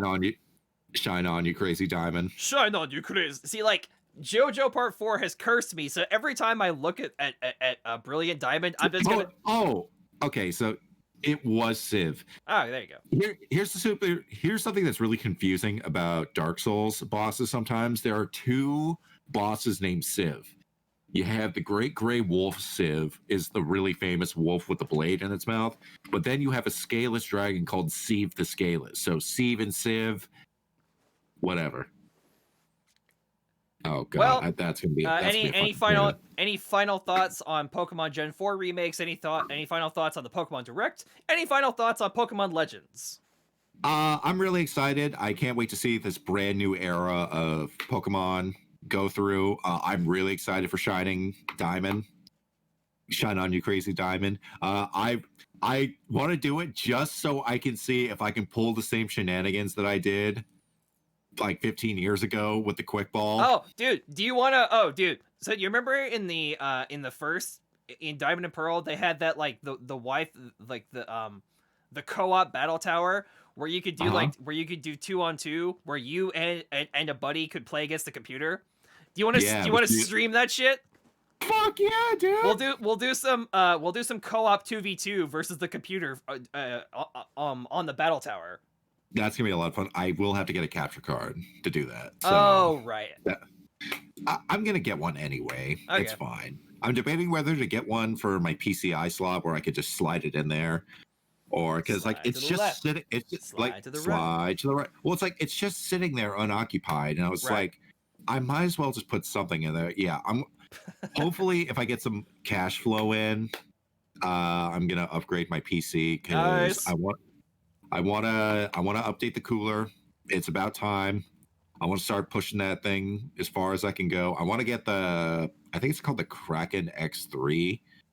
Release the Kraken.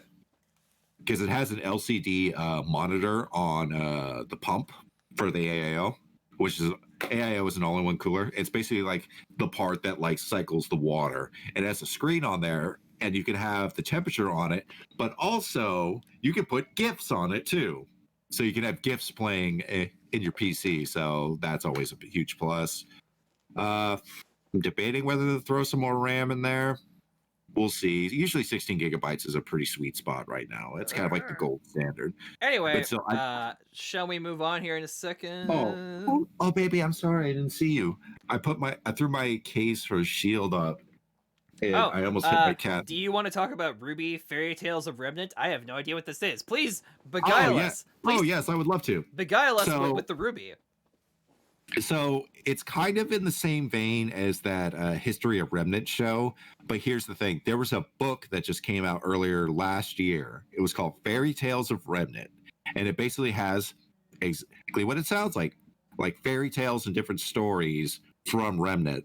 And basically, it's going to be like an anthology show where it's going to have like, oh, the Legend of the Girl in the Tower, and the Infinite Man, and the Girl in the Woods, and the Indecisive King. And what's cool about this is like there's several like it's a lot of world building, but it's going to be like it's going to be like an anthology fairy tale story from Rooster Teeth, and I'm very, very excited because I've actually listened to the audiobook version of it on Audible, and they're really good. Like, really, it's a really quick sit. It's like the whole book is like maybe 2.5 hours, and it's cool because they actually get the guy Shannon McCormick, who voices Ozpin, to sort of add like little. I can't find it right now, but the writer of Aragon, Christopher Paolini, he recently did something similar, where like he created like a sequel to Aragon, to the Aragon trilogy, to the Aragon books, where essentially Aragon is basically being it's like it's a very small anthology novel where characters come up to him and it's like, let me tell you a story from Alagasia, and so he listens to them talk about stories and stuff, and like it helps relate to his day-to-day dragon rider activities.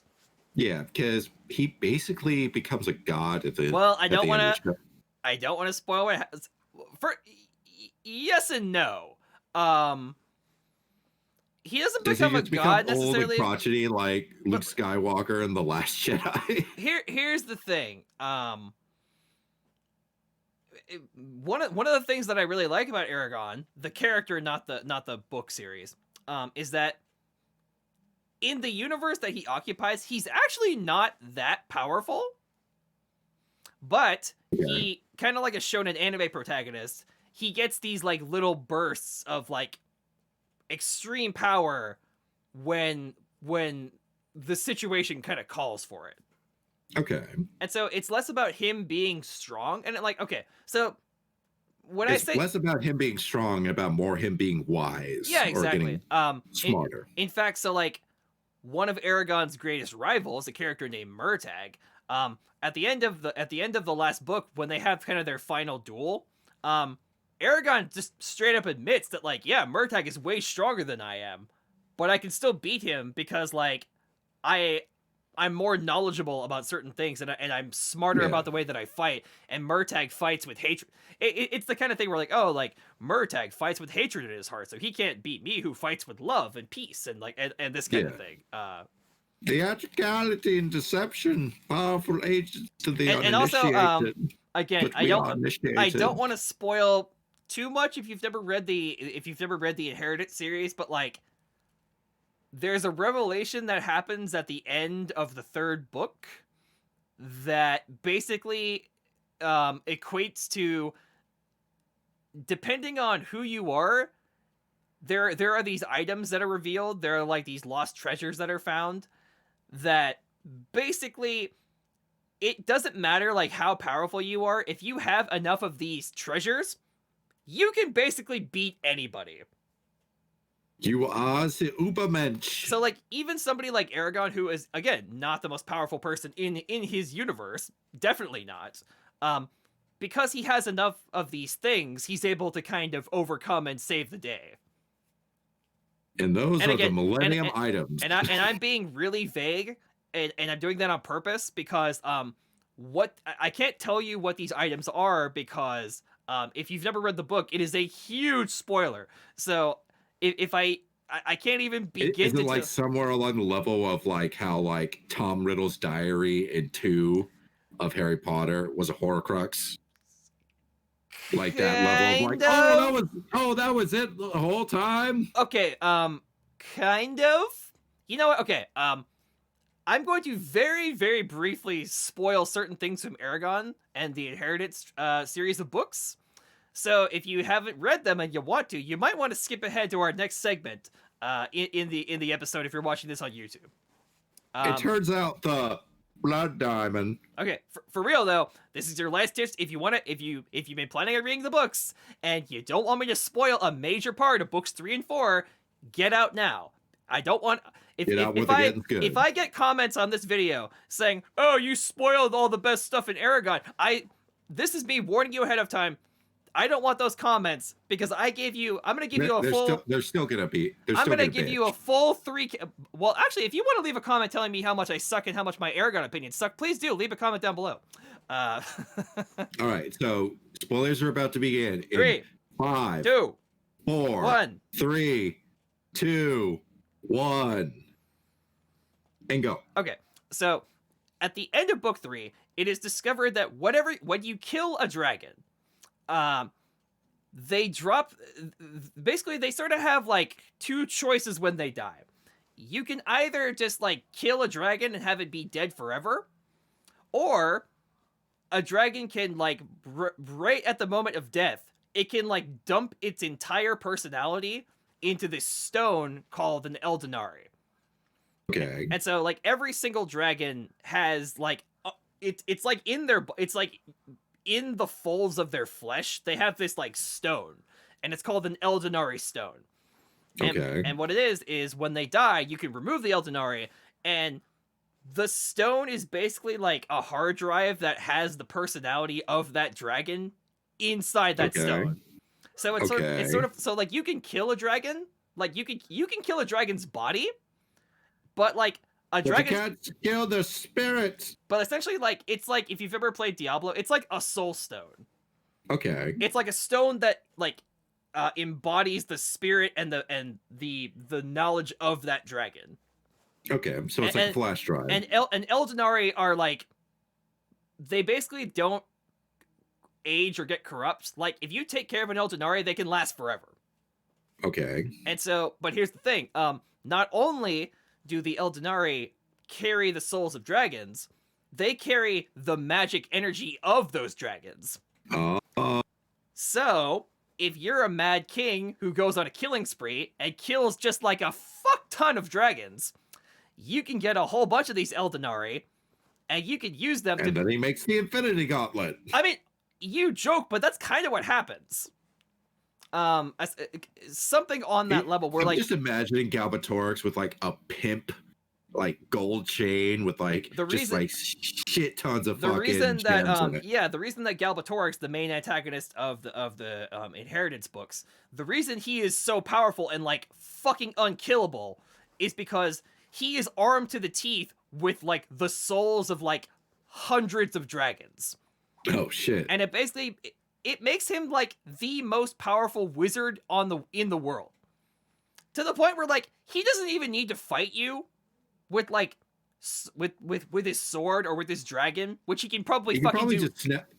Does he just snap his fingers and he just turned to dust, a la Thanos? Like so Galbatorix is so ridiculous that like he basically uses his magic to like bend people's will and like find out their true names. That's like the thing he's really good at. Like the reason that so many people are loyal to him and the reason that so many people follow him is because he can just go up to someone, like look at them and be like, "Oh, your true name is like Bill. You're mine now, Bill." Yeah, I remember that because like your true name, like it's like a demon in D&D where like if you find out a demon's true name, you can kind of force it to do whatever the hell you want. Right. It depends. And so what the problem is that in the world of Aragon, it's believed that all the Eldonari in the world are in the hands of Galbatorix. However, this is not the case because, and again, so there's like so I spoiled a lot already, but like if you really, there's like, at the very end of book 4, there is a big spoiler. So this is a secondary warning. If you do not want spoilers for book 4, get out right now. So near the very end of book 4, Aragon goes to this island that is supposedly uninhabited, and it turns out there's this secret vault where before the writers got completely annihilated by Galbatorix and the Forsworn, a bunch of these dragons and a bunch of these people were like, "Oh fuck, let's take all these Eldonari and like hide them somewhere where nobody will find them." And so they hide them in this place, and so they take the only people who know about the island, and they basically go full Men in Black, and they erase their memories. So like even if somebody wanted to tell Aragorn like, hey, there's this cave you should go to, even those people are like, what cave? Yeah, what cave?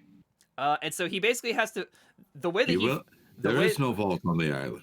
So what ends up happening is that there's a character in the novels called a Solombaum, and he's a werecat. He's a werecat. As you do. And so it's not really explained why, but like werecats basically have like psychic powers, and they can like, more specifically, for whatever reason, like the forces of fate and destiny will sometimes just randomly channel through werecats. And so it's kind of a vague thing that's not really explained. So it's like The Witcher, where like if you go against destiny, it just like fights back with like, every not like fight against destiny so much, but essentially like what werecats can do is like they sort of get like possessed like The Exorcist, and so sometimes like an unknown force will just kind of possess them, and if you happen to be in the room with a werecat, the werecat will tell you things about the future. Like things that they shouldn't know. I can see into the future. Like werecats will tell you things about like they'll basically give you like a prophecy. Like they won't tell you like, oh yeah, you should go there, but like they'll be like, hey, so sometime in the future when you like, so in the first book, Solombaum is in the room with Aragorn, and like he starts just like spewing a bunch of nonsense, and Aragorn is, at the time Aragorn is like, what are you talking about? But so like basically Solombaum tells him like, oh hey, if you ever need a weapon, you should go here and get some ore from this tree. You need to find a lady in this lake. Yeah, like by the way, in the future, if you want to find this thing, you want to go to this part of the country. And so the final part of the prophecy, which we didn't know about until the end of book 4, was that like when you're in desperate need of a hand, seek the Vault of Soul, like scream your name into the Vault of Souls. And so for years after the first book, all the Aragorn fans were like, what is the Vault of Souls? How does he get to it? Why was it mentioned? And so like that, so at the end, so yeah, werecats are able to like kind of, they're kind of like precogs. They can kind of like predict the future, kind of. Okay. But yeah, so yeah, long story very short, depending on how many Eldonari you have, you can go from being wimpy to being like, huh! And so that's what happens. Aragorn gets a fuck ton of Eldonari, and so that kind of like... Does he just like Scrooge McDuck through this vault of Eldonari? Yeah, kind of. And so, and by the way, even with all the Eldonari, he's only like kind of on the level with Galbatorix. He's not gonna surpass him. Right. He's it's like Galbatorix has been alive for what, like hundreds of years, thousands of years. You do it. But anyway, I don't know how we got to talking about Aragorn, but there it is. Anyway, let's talk about. We were talking about Ruby. I'm sorry, I didn't mean to derail the conversation. No, it's all right. So yeah, so they're basically just going to do this mini-series anthology, and it's going to be animated. It's going to be really cool. Like, you remember the Tales of Remnant. Mm-hmm. It's going to be very simple. I hope they up the quality from Tales of Remnant. Yeah, and I mean, like, it's fine. It's kind of like, you're telling a story. Like, yeah. I'm assuming these are all going to be like really short. They're probably going to be like 20 minutes or something. If even that, maybe like less than 10 minutes. But yeah, I'm super excited for it because a lot of the things that they talk about in that book have fucking huge implications. Like we were talking about, like, so like one of the big things from like, there was one that was just like, oh my God, I can't believe that they're talking about this. And like, no wonder, because minor spoilers from Ruby, but like one of the main reasons that they're like fighting over these 4 MacGuffins called the relics. But one of the big mysteries of Ruby is like, what do these relics actually do? And we only know what 2 of them do in the show, but in the Tales of or in the Fairy Tales of Remnant book, because basically there's like a lamp, there's a staff, there's a sword, and then there's a crown. And they actually reference the crown, like the whole crown is actually like referenced in one of these fairy tales. In this, it's called like the Indecisive King. and like they've been hinting at this crown for like since season 5, and it's like, oh yeah, like out of all the relics, Cotton or wool, I just can't decide. What kind of socks should I wear? Well, that's kind of the thing with it. Like they in season 5, Osmond comes back as Oscar, and basically they said like, well, one of the race is Salem cannot find the vault at Beacon Academy. It's like, where the fuck is the vault? Like, we have the maiden, we can't find the fucking vault. And then Osmond was just like, yeah, I made that way harder to find. And I was like, ooh, what the fuck does this thing do? And do you care if I spoil it for you? Yeah, go for it. All right. So basically, it's the crown, and it's called the Crown of Choice. And what happens in this fairy tale is that this crown basically lets you see the future, but there's a big problem with it. It lets you see the future, but the visions are random. It's basically, it gives the wearer future vision of a future choice that they're going to make. Okay. And it's one of those things where like, oh shit. Yeah, it's like, no wonder Salem fucking wants it. It's like, yeah, just giving her future vision. It's like, oh yeah, I could totally do that. It's like, yeah, that's pretty bad. What the fuck are you doing? My cat's freaking out. But yeah, that's like kind of like one of the big mysteries. Like, where is the vault in Beacon? Is the vault in Beacon? Like, because they have the Fall Maiden to actually open the vault, they just can't find it. Right. It's like, yeah, even Salem was just like, yeah, you made this like way harder to find than the other relics. What's up? Sucks to be you, my ex-wife. My ex-wife. This whole the whole entirety of Ruby is just one big bad divorce. One couple's bad experience at divorce court. Yep. I mean, just like a several hundred year. The gods of light and darkness in that show are total fucking assholes. These guys are like Old Testament gods. Like, they don't give a fuck. Yeah, they'll figure it out. Whatever. Well, it's like even the god of light, who is supposed to be like warmth and love and shit like that. The good guy, the good god. He's like an Old Testament god where he's just a huge fucking prick. Where it's just like, oh, I'm just gonna curse you with immortality. Fuck you. Hey, buddy, I'm gonna let you reincarnate every like 100 years. Well, no, at least he gave Osmond the choice. Osmond could have opted out to not do that. I'm talking about Salem when the god of light dipped her into the pool of creation. It's like, and you're cursed to live, to walk this earth forever. This is totally not going to bite us in the ass, right? And then the god of darkness is even a bigger prick, where he's just like, oh, you guys want to fight me? Well, fuck you. And he just wipes out everybody on the planet aside from Salem. Wow, that's harsh. That's hardcore, man. I know that those gods do not fuck around. They're like Old Testament fuck you gods. And that's why I kind of like it, even though they're huge fucking pricks. But yeah, man, I'm really excited for it. I can't wait to see. I don't know if it's going to be on HBO Max. I know it's going to be on Rooster Teeth, so we will see how this. I don't even know if it's coming out this year. All right, we will see. We're kind of in the throes of. We're kind of in the end game of Volume 8, so we'll see how that shakes down. Bruh, it's time. It's time. What's up? We gotta to duel. It's time to duel. No. Although marijuana doesn't help my game. So good. The Dan Green drug PSA. Hey, that's pretty rich coming from you, Dan Green. I saw you were in Queensblade. Was he in Queensblade? I think so. I know he was in another not safe for work piece of. Dan Green has been in several naughty movies. Movies. Yeah, that's right. Yeah, you want to go with that? Yeah, sure. It's wholesome. Yeah, it's wholesome good fun. Wholesome fun. Where is Dan Green nowadays? What's he up to? You want to know what Dan Green does? And like, by the way, I ain't even mad.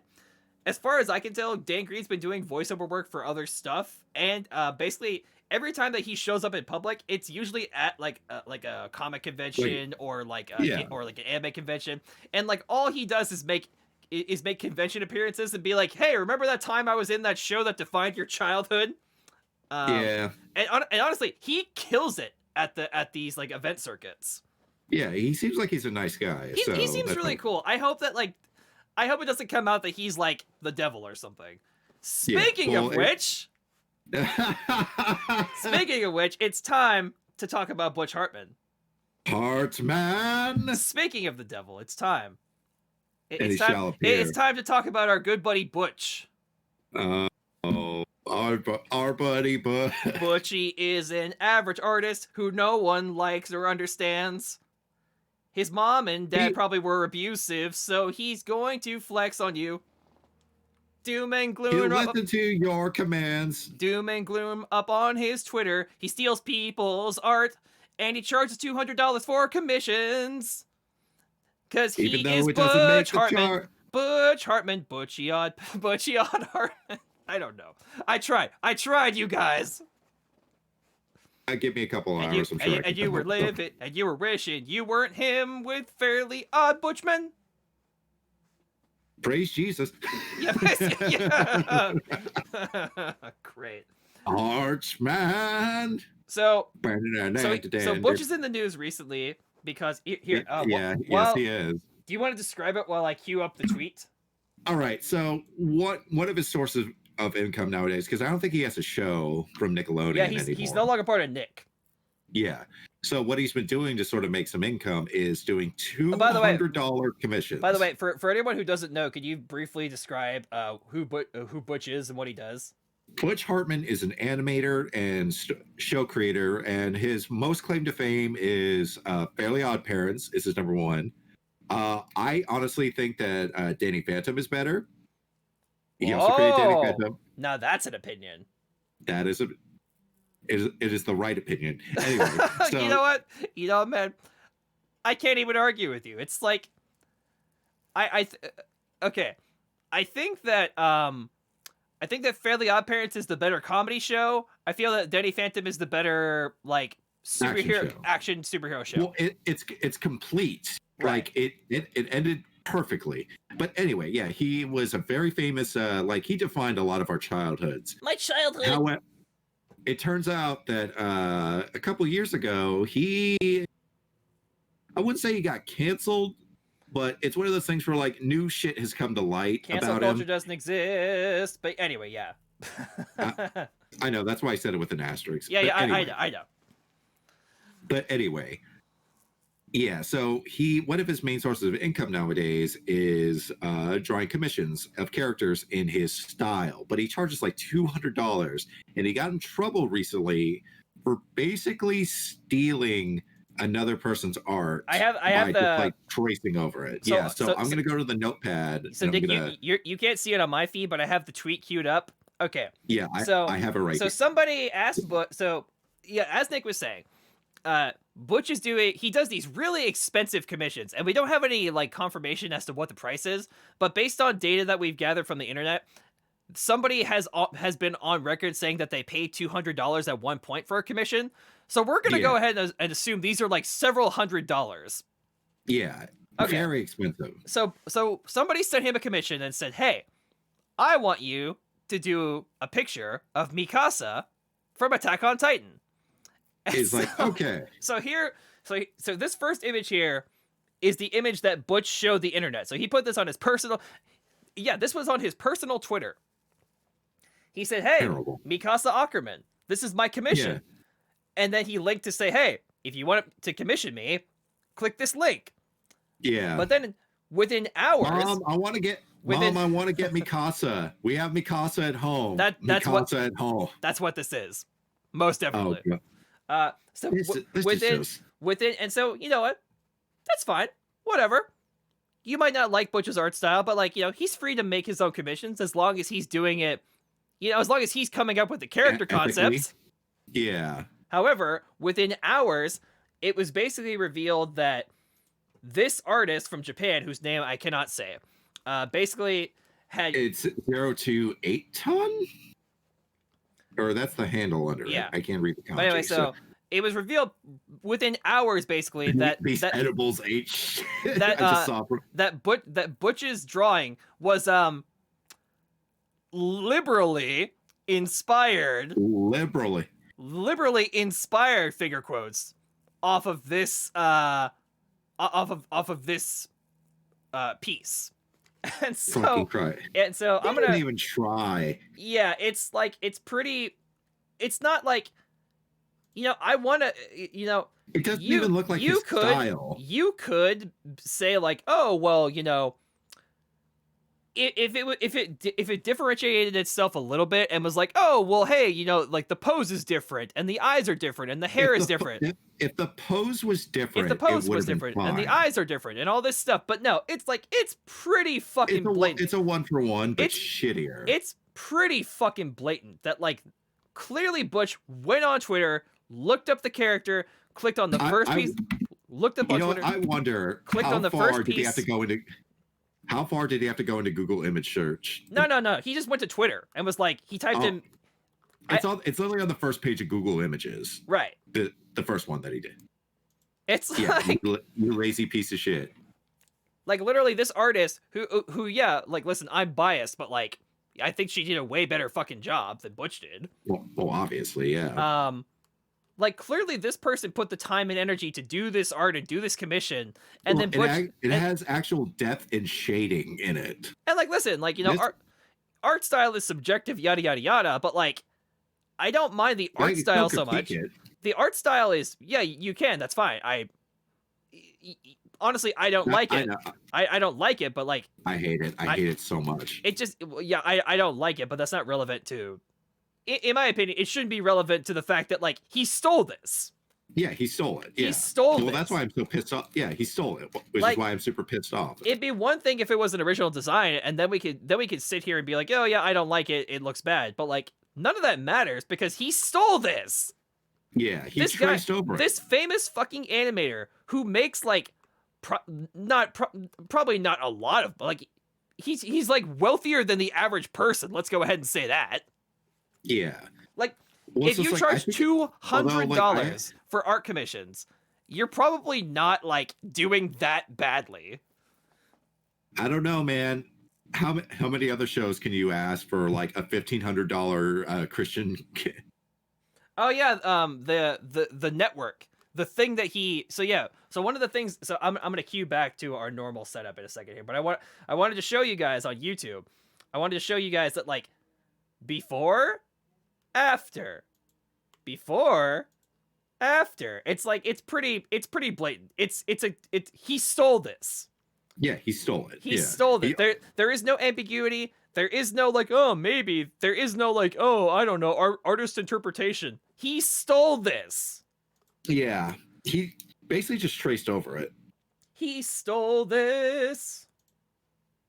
He's trying to steal our hearts and minds, but he's just stealing people's money. That's right. Anyway, let me do that. Yeah. What the hell are you guys doing? Yeah, so one of the other things that Butch did recently, so after he left Danny Phantom, he basically he left Nickelodeon after the whole Danny Phantom thing. He basically said that like, oh, I'm like the incognito Christian in Hollywood, and I'm gonna convert. Oh, okay.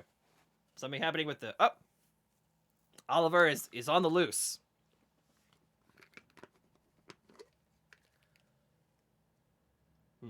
He got his poor head stuck in the really? drawer. Oh my god. Yeah, he got like his neck and his arms stuck in there, and he was just dangling. I'll have to go look through the VOD and check it out again after the fact. Oh god, buddy, okay? Oh, he's a little shaking. Come here.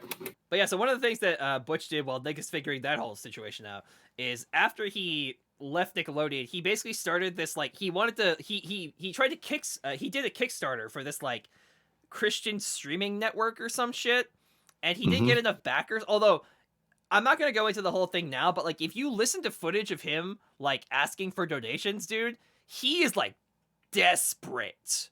Like, oh yeah, it's like I think he's super hard up for money because I think they're doing something where like if you go and they're not really showing his stuff on Nickelodeon anymore, and it's just like he's not really getting that many residuals. They're not showing reruns of the Fairly Odd Parents. I don't think so. No. Really? Huh. Okay. No, I think they're like not doing it on Nick proper, but they're doing it on Nicktoons. Oh, okay. But like, you can only get so much from Nicktoons, residual wise. Because those guys live and die by those royalty checks. Yeah. And But if they're not, especially syndicating your shows, then you're kind of screwed. right, and not to mention the fact that like Nickelodeon probably doesn't want this guy who's mouthing off on Twitter to be kind of the face of their network. Yeah. Dude, it's just, have you looked and see how many executives have been arrested from Nickelodeon? It's a lot. Dan Schneider. Well, yeah, well, it's like Dan Schneider, and then like he's been accused of stuff. Yeah, there's been actual executives that have been arrested for like child pornography. Oh, no, I did not know this. Yeah, there's like a dozen of these executives, and it's fucking wild. These these weird foot fetishists. Well, that's Dan Schneider. Bring all my bitches back. In the immortal words of Joji, what was his Filthy Frank? Joji Miller. Joji, yeah. Fuck Dan Schneider. Bring all my bitches back. Bring all my bitches, because this shit is whack. Dan fucking Schneider. Oh, it's so good. Yeah. Love you, Filthy Frank. We love you. I'm glad that he retired, though. Yeah. Filthy Frank was killing him. Oh yeah, I think some characters like that only have a finite shelf life, and I think he made the right call. I think he's like, this character's getting old. I don't like doing it anymore. I'm done. Well, it sent him into the hospital like 3 or 4 times doing this shit. So yeah, but yeah, good on him. He's killing it. So essentially, not Dan Schneider. Butch Hartman. He kickstarted this series about like these animals like running through Bible stories and like weird. Okay. It was called Oaxis. That's right. It was called Oaxis. He wanted to make this thing called the Oaxis Network, which like he basically wanted to do like Netflix but for Bible folks. Okay. Like basically like the Christian Netflix kind of thing. Oaxis sounds like a shell company from the Batman universe. It really does, right? Oh, the Joker sneaking his smile poison from Oaxis factories. You know what's funny? I was listening to an interview. I watched the Saber Spark video about Butch Hartman, and so he's doing an interview, and they ask him like, "Oh, like, will Oaxis be a network that's only for people of the faith, or like will it be, or will it have mass market appeal like Veggie?" He's like, "No, like Oaxis will have." Every show on Oaxis will be like VeggieTales, where it'll be like non-secular. Like you can come in and join the fun and not have to be part of the faith. And that was. I never was in a. Were you a VeggieTales kid? Not really, no. But I know I a lot of. either. I know a lot of people. I know a lot of people. Oh yeah, I know a lot. I know a lot of people who were into VeggieTales. And anyway, but like was that before our time or was that no? That was during our time. Okay. That was during our time. I guess we were just more like Zaboomafoo and Dragon Tales and reading Rainbow. Yes. You know what's really cool about Zaboomafoo? They actually like bred his lemur to where like now he has like grandkids. Nice, and the grandkids are still kicking around. So like it's like a weird like show dog breeding where it's like, it's very important. This is a very important question. Do they talk? I don't believe they talk. What the fuck? Oh man. I want them to talk like their grandpappy. Oh god. If they don't talk, my childhood is ruined. They're mute. Oh god. They lost their voice in the war. They fought in Iraq. They made a vow of silence to try to fight against like the hunger strike in India or something. Yeah. Oh god. But anyway, this went way off the rails. Long story, yeah, it really did. Long story short, Butch Hartman sucks, and he's doing shitty things on Twitter and saying shitty things and being a shitty person and stealing art from Japanese artists. I'm not saying that Butch Hartman and Vic Mignogna are the same person, but I've never seen them in the same room. That's all I'm saying. That's like one of those unsolved mysteries, right? Yeah. Like. I'm not saying that the guy from Smash Mouth and Guy Fieri are the same person. I just never seen them in the same room. Well, somebody once told me to go to Flavor Town. You ate the sharpest knife in the cabinet. Ew. You was looking kind of dumb with a finger in your thumb. A finger in your thumb? Yes, exactly. It's been so long. You know, they actually played here not too long ago. Oh, a couple years Remember the Discovery Bowling Alley that's in our town? It was really weird because they had like Aaron Carter and like Smash Mouth in like the same weekend. It was like a big thing.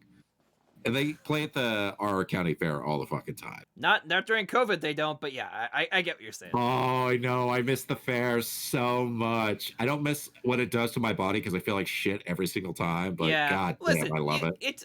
It's your obligation as an American to go to your county fair and eat at least one corn dog every year.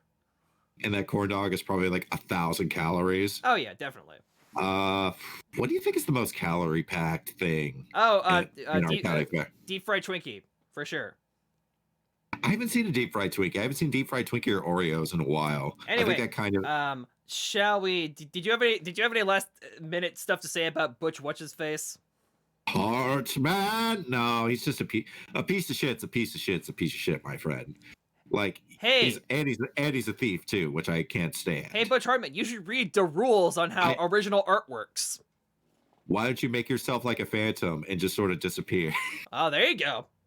You ain't so tough, puppy. There you go. That's all I got. Why don't you go inside of the ghost modulator thing and then disappear inside of it? His molecules got all real. He ghosts women and he ghosts. Oh my god! He's gonna steal them all because he's Butch Hartman. Gotta catch them all because he is Butch Hartman. So terrible. Oh my god. Oh fuck. I'm terrible. That's fucked. Anyway, that's funny, but it's terrible. Shall we pivot into discussion questions? Yes, we should. So what do we have to discuss this time around, Bucky boy? Okay. So we have two discussion questions. One is basically going to be just like we're going to be talking about Attack on Titan because it's been kind of relevant the last couple of weeks. It's like we've been on a warpath of usually because we have a tradition, you and I, where we basically hang out every Monday, sort of catch up, shoot the shit, and then we watch either anime or movies. Yeah. But we've been on the warpath of just rewatching. Not the Warhammer Titan, but the warpath. No, but the actual warpaths. That'll become relevant. Everywhere you look. Everywhere. There's the Titans everywhere.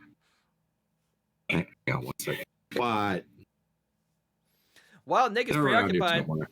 While Nick is preoccupied, make sure to hit that like button. Make sure to leave a comment. Make sure to hit the notification bell. Why not? Just do it, please. And if you're watching us on Twitch, follow right now at Unlucky Magician 76 and the Obsidian Man with two N's. With two N's. Because some other asshole stole the Obsidian Man just by itself. Somebody stole Unlucky Magician 76. I have to put like an underscore in between Unlucky and Magician. Who are you, the other Obsidian Man? Who are you? Who are you? Oh, I'm just gonna take this this username and I'm never gonna use it. Yep, that's actually. It's like I'll sell you the username. I know, right? For $50 million. Okay, so did you know Okay, so did you know that before Diablo 3 became a thing, by the way, this was like when it was first announced, like fucking years ago in like 2009 or some shit. God, it's been that long. Somebody actually somebody bought the internet domain diablo3.com. Really? So like that makes a lot of sense. I heard that happened with IGN too. Well, so years ago somebody bought the domain name for diablo3.com. And so Blizzard tried to buy it from them. And this guy was playing such hardball. He was like, oh, actually, he basically said, show actual gameplay footage showing that this game exists and I'll give it to you. Okay. And for $1 million. Yeah, basically. He was like, either pay me an obscene amount of money or like actually show that Diablo, because at the time, Blizzard was being really stingy and not showing gameplay footage. So it was like, oh yeah, show me gameplay footage and prove to me this game exists, and I'll give you the domain. Give me gameplay footage or give me death. Yeah, basically. Preferably gameplay footage. But yeah, so we'll be talking about some Attack on Titan stuff. But first off, this is I always like to do these like hypothetical discussion questions first. So let's get into that one. So all right. So what's your hypothetical? And so, zombies.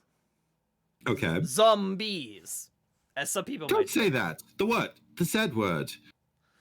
All right. Are there any out there though? So zombie media has become very prevalent in the last couple of years. It's died down a little bit. It's died down a lot. It's died down a little bit. The spiraling death of the Walking Dead really put the kibosh on zombies, I think. Oh, it's like that and zombies and like Call of Duty and just like other zombie games like Zombie Island or whatever that one is. It's so played out at this point. What was that? What was that game like Left 4 Dead?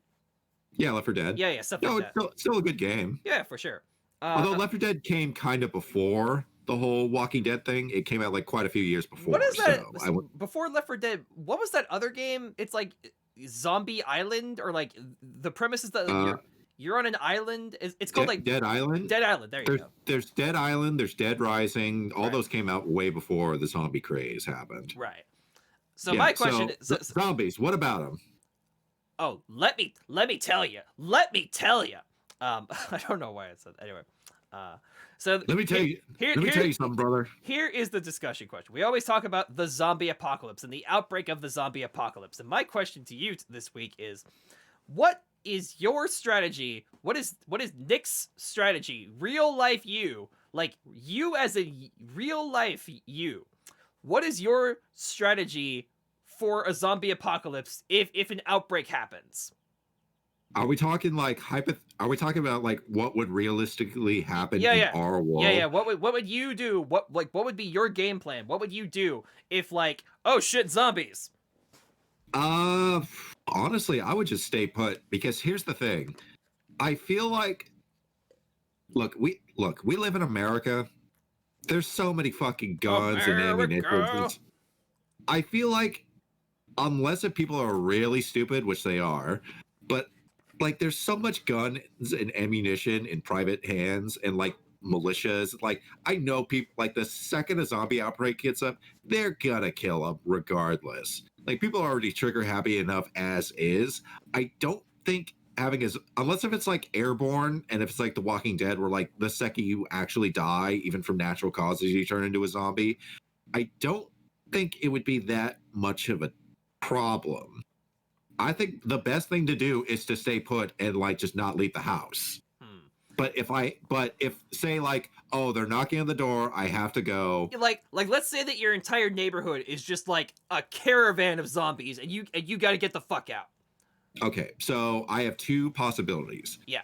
One, I'm either gonna go somewhere where it's always snowing and where it's cold, because they're gonna freeze like popsicles. Like there's no way. I would not want to have a car. I would just get on a bike and have like a bow and arrow or something like that. Something in a spear. Yeah. Because everybody wants to have. Well, everybody wants to be Michelle. Shotguns, pistols, all this stuff. Yeah, that makes way too much freaking noise. You get like a bow and arrow and a spear and maybe like a garbage lid as a shield, a la Captain America 1. And then you basically just. So you would like backhand the zombies. Exactly, yeah, because you would just want to get the fuck out of Dodge. Like it, but here's the thing: if we're talking about like Romero zombies, they're gonna be fucking easy to deal with. Right. But I do have another backup. You go somewhere where you go into a high elevation where there's like cliffs and stuff, and you camp out. Right. Because like walking up a mountain is hard enough as if you're alive. You're not going to be able to go through like up those high elevations if you're a zombie. I'm sorry, you're going to be tripping over stuff. They're going to be wearing like tennis shoes and Crocs and stuff like that. They're going to be falling down left and right. So I would like try to hide somewhere high up in the mountains. Yeah, there you have go. The high ground, and then if anyone gets close, they're probably going to fall down, and I'll just stab them with the spear. Okay, that's good. Yours is way more elaborate than mine is. Okay. My strategy was basically like, okay, I'm gonna go somewhere like I'm gonna find some place that has I would stay so far away from grocery stores. I would find some place with like canned goods, or like some place that has just like I would go to a food bank or something, or like failing that, I would try to stay away from those. Yeah. I'm sure that the streets would be like flooded with zombies. I like your idea of going up into the mountains, but like I like the idea of like either going into like a prison or someplace that's like some place that's like really easily fortified, because like the thing with the mountains is like you might be like a little too exposed. You might be a little too just kind of exposed to the raw elements, and We're not going to be. We're like halfway through the show, so it's fine. But so you want to hold up in like a grocery store or a food bank or something? or like I would argue that would be one of the worst places to go because everybody would want to go, Right. and you're going to gather so many people, and then that's going to bring the zombies in there. right. I would take whatever food that I have with me. Like My weapon of choice though. I'm not a doomsday prepper by any stretch Yeah. of the imagination, but because of COVID and stuff like that, I stocked up on some dry food. Like right. I have a shit ton of ramen, just have some dry food and some jerky and stuff like that.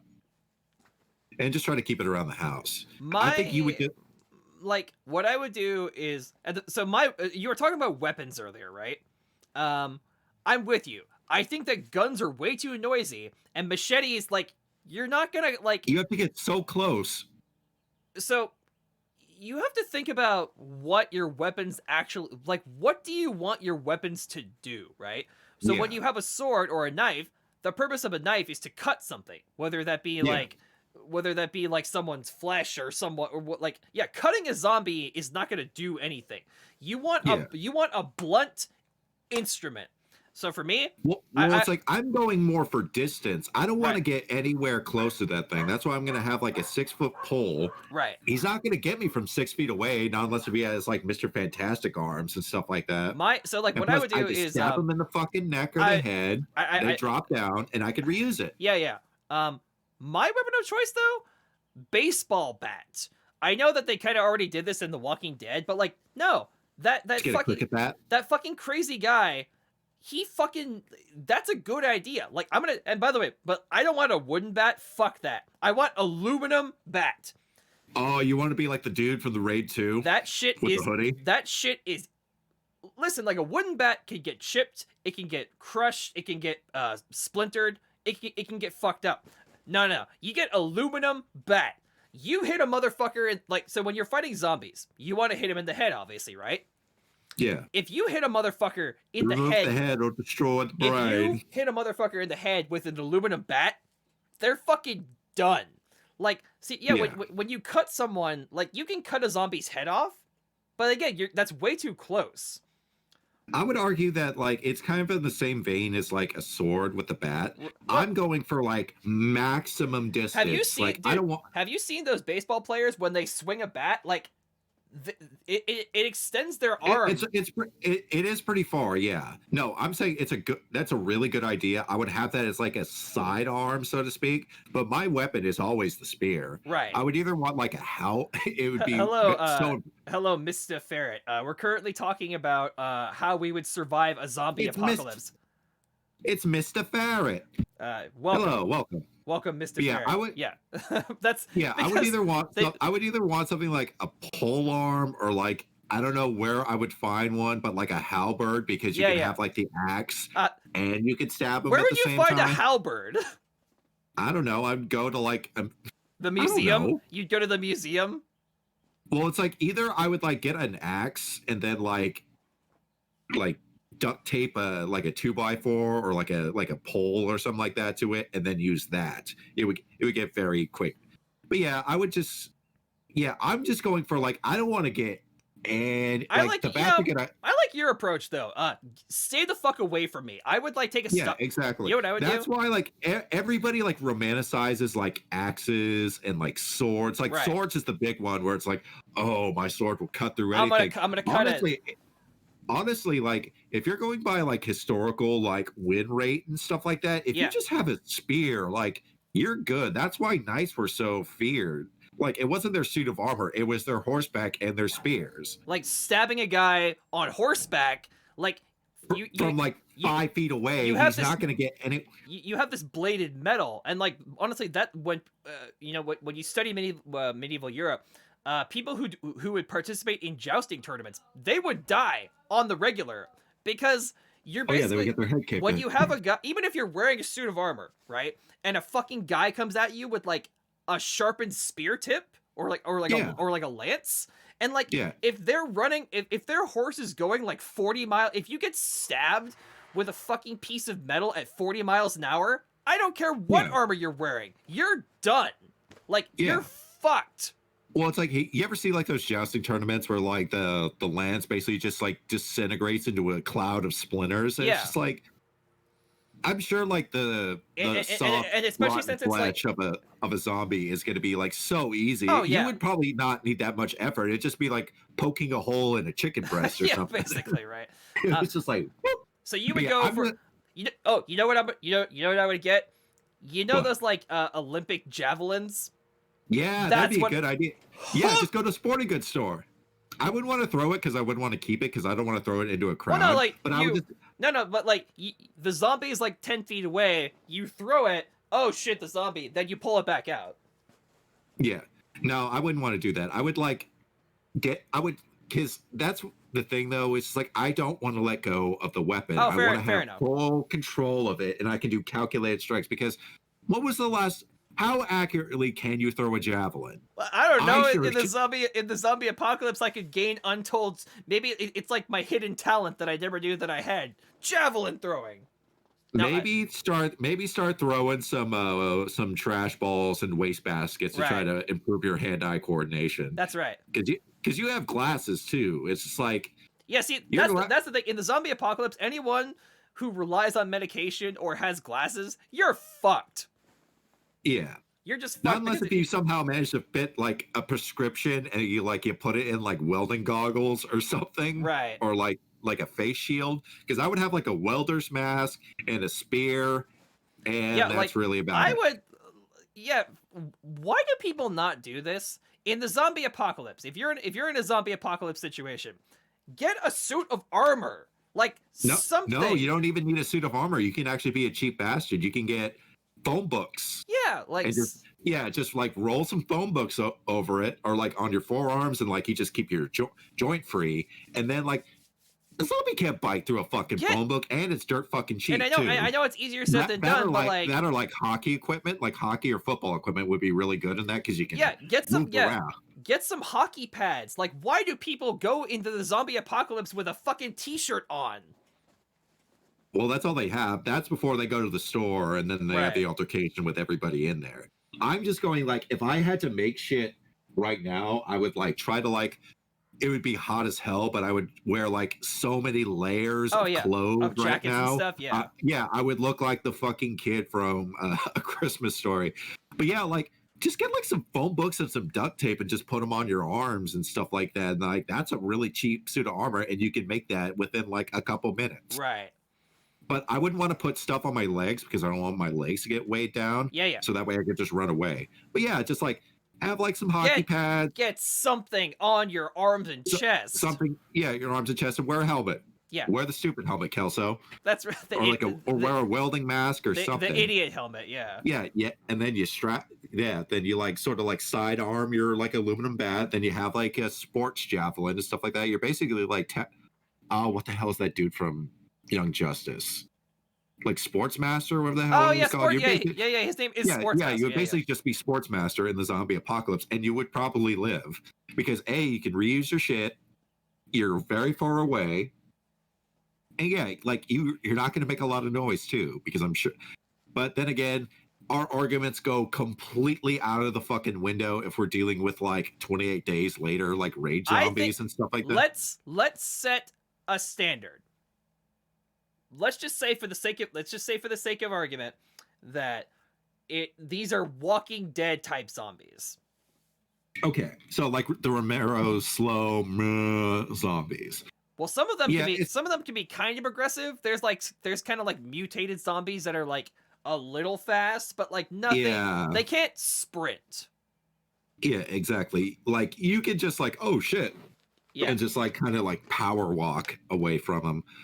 But yeah, it's You know honestly, I would try to hunker down as long as humanly fucking possible. But there's, I like think it your would be idea worth- about going to like a cold climate, like going to like yeah, because like if you're dead, and if like zombies run pretty cold anyway, but Yeah. if you go to like Vermont or Canada or somewhere where it's always super cold, like they're just going to be frozen, just like Right. statues and stuff like that. And plus, it's if you go to somewhere where it's like really like high terrain and stuff like that, like Colorado, where you're basically in the mountains, like there's no way they're going to be able to climb up. People can barely climb up those things as is Right. normally. You think zombies with fucking Yeezys are going to be able to walk up a fucking flight? Zombies with their Crocs on. Yeah, exactly. Like there's no fucking way. Not unless if it's the rage zombies and they just muscle through it and stuff like that. But if we're going by the Romero zombie rule, like I think zombies would be way easier to deal with. They would be like pests Right. Yeah. almost. Because there's so much ammunition anywhere. Oh, you know the National Guard would have a fucking field day with that one. Oh God, yeah. Oh wow, we get to shoot people for real? Nice. Yeah.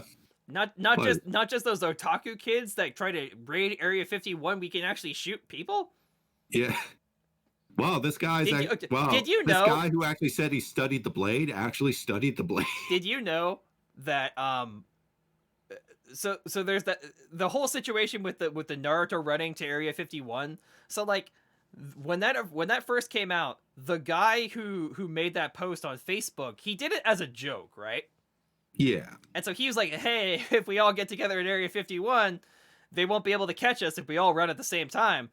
And then he decided, Yeah, try going through a hail of fire So- for so, a bunch but- of but it's M16s, the- so, like, bud. this kid's not an idiot, right? So like he's like, "Hey, we're actually gonna go to Area 51." But like, here's the thing. He said like, obviously we're not going to go to Area 51. We're gonna go like a few miles outside of Area 51 and like hang out and like have a festival, right? Yeah. But like, here's the thing. Even though he publicly said this, he made a public statement saying that like, come to the Area 51 raid, but like it's a joke.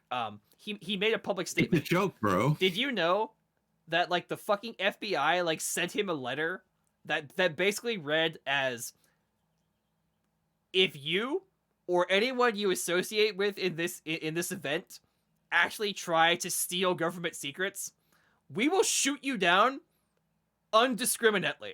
Well, it's like, put everything aside. They, like, I don't know if there's actually like aliens there at Area Whatever. 51. I think it's a total. I think it's a bait and switch sort of thing. You should watch a video by Quentin Reviews where he talks all about the history of Area 51. Ooh, It's a that's very always nice. it's a very fascinating video that talks about like what really happened in Area 51. Is this pre or post Giant Garfield? This is pre Giant Garfield. Okay, I will send you the video. cool. But yeah, but I know for a fact. Well, I don't know for a fact, but my hypothesis is that they just do a lot of like engineering and weapons testing at Area 51. Like, I don't mean they're shooting like laser guns or anything. It's like a discarded airplane hangar. Yeah. Well, it's like apparently there's a huge underground facility. I don't know. I've never been. But yeah, let's like Really? they're- Or is that just what you want us to believe? I don't fucking know. I don't care. I don't know if there's actual fucking aliens in Are there. you an actual alien? Have you been an alien this entire goddamn time? Is that why you hate ancient aliens? I know it! I knew it. You're not saying anything. Where are you going? Where are you going? God damn it, I was right! I must go. My planet needs me. Oh wait, no. Oh wait. I must go. My planet needs me. Oh, there he goes! It's I'm like posing to stop. it's like Yeah, I'm sure it's just like a bunch of boring like weapon and radar like Yeah, technology and stuff like basically. that. It's not like they're shooting laser guns or anything on the I don't know. But back to the zombie plan. Yeah. Uh No, Like what? Here's my concern about going to the mountains, though, and going to a cold climate. You have to find a consistent source of food. Like, that's gonna be the important thing, is, like, the actual day-to-day survival can only happen if people have energy. So... This is true, but I think because, like, the zombie problem is going to be so minimal, I think they're going to be able to get a steady stream of supplies anyway. It's either that or, like, you start hunting for food. Yeah, but how many people do you know that can actually, like, hunt and gather their own food? Like, some people, like some people can. I know some people can. Like, yeah. I know a lot of people who fish, but that's about it. Well, yeah, but it's just one of those things where, like, I think the zombie problem would not disrupt the supply chain. Oh, out I don't know. there. I don't know about that. Well, we'll see. It really, the first couple of weeks, if not the first month of the zombie outbreak, would determine how bad it would actually be. But then again, like, we're already dealing with the plague as is, and we're not doing it so hot. So Yeah, maybe, we have a pretty bad track record when it comes to trying to mitigate a crisis. Americans Yeah. are really shit at it. Actually, we're Yeah. real piss poor at it. One might say. yeah. But if it's the 28 days later zombies, like, Yeah, we're dead. We're done. We're donezo. she's dead. And- Wrapped in plastic. You're talking too loudly. Talk softer. Speaking of zombies, do you want to talk about giant zombies? One might even I call would them. love to talk about giant One zombies. might even call them titans of some form. There could be a Yeah. series about attacking said titans. I'm just spitballing. But yeah, 𝐶𝐸𝐴𝐤, 𝐶𝐸𝐴𝐤. Oh, wait, do you want to do the salute? Is it the right or the left? I don't even remember. I think it's the right. Okay, like this. There we go. Yeah, you take. I don't you take know. your right hood in, and you put it on your heart. Then you feed yourself to the Titans, and you rinse and repeat. That's what it's all about. Wah, wah. Hey, you remember how that show was just about fighting giant zombies, and then it just kind of goes into this political drama, and then it goes into time travel shenanigans. Spoilers. But oh, simpler times. wait. but You're talking about One Piece now? What? No. I'm messing. Oh my with you. god. Oh god, you're right though. I'm messing with you. There are time travel shenanigans in One Piece. No, it blows my mind. I don't want to talk about One Piece because this is going to be about AOT discussion. But like, Yeah, but I feel like we I need to have can't a whole believe- One Piece show. we're gonna have Just a show- whole One Piece episode. That's Yeah, how because you about- caught up on the manga, and Yeah. I'm caught up on the manga. and so I've been rewatching clips like crazy. it's so good, dude. We're in like the new golden age of One Piece, where the fights are so Nico Robin. good. Minor spoilers from the currently ongoing manga. Nico Robin is fighting someone. This is not a drill. You know, and Brooks fighting somebody too. He's not just running away. Well, the What I hope is going to happen is that Nico Robin is going to fight Black Maria, but like Brooke will be like support. yeah, he'll be support. Like I want the actual fight to be Nico Robin versus Black Maria. I mean, she did stomp out a few fishmen on the Fishman Island arc, but that's I really want about it. I want an actual Nico Robin appropriate fight. And Yeah. it's so good. And like how she would be, dude, if she had hockey, like armament hockey and stuff like that, she would be like one of the toughest people to fight in the crew. right. But I know she's more about subterfuge and hiding in the shadows. Yeah. Her whole thing is like espionage and like using her knowledge to get out of sticky situations. To like her whole thing is kind of avoiding combat whenever possible. But Yeah. Although she loves to do that whole neck crack, just snapping But- people's spine. let's not forget that she was a former assassin. This is true. She was Mrs. 3. No, Miss. No, she wasn't Miss All Sunday. Miss All Sunday. That's right. Dude, I was actually thinking about this the other day. I missed the code names. Like I do miss the code names too. Mr. 4, Miss Wednesday, Miss All Sunday. I missed the code names. Yeah, well, that was just for like Baroque works in Alabasta. But Attack on Titan. Okay. Though. Yeah, Attack on Titan. Yeah, this is not a One Piece discussion. This is We'll not have a whole episode. We're gonna have a whole One Piece episode where we're just gonna go fucking balls to the wall talking about. I know. We'll have theories. We'll have crackpot. Like we literally headcanons. we literally can do an entire show with no other topics. We can talk about One Piece for like 4 hours. For at least 3 hours and be like, wait, there's still like 8 things I want to talk about. I know. Yeah. Oh man. But anyway. Okay, so AOT. So I don't know what spurred this on. I put it to you saying like, hey, since the new season's out, I'm actually gonna, and I never actually finished season 2 and season 3. I'm just gonna rewatch the whole show. And you were just like, Hey, capital idea. Sport. I'm gonna join you. I'll join you on this rewatch.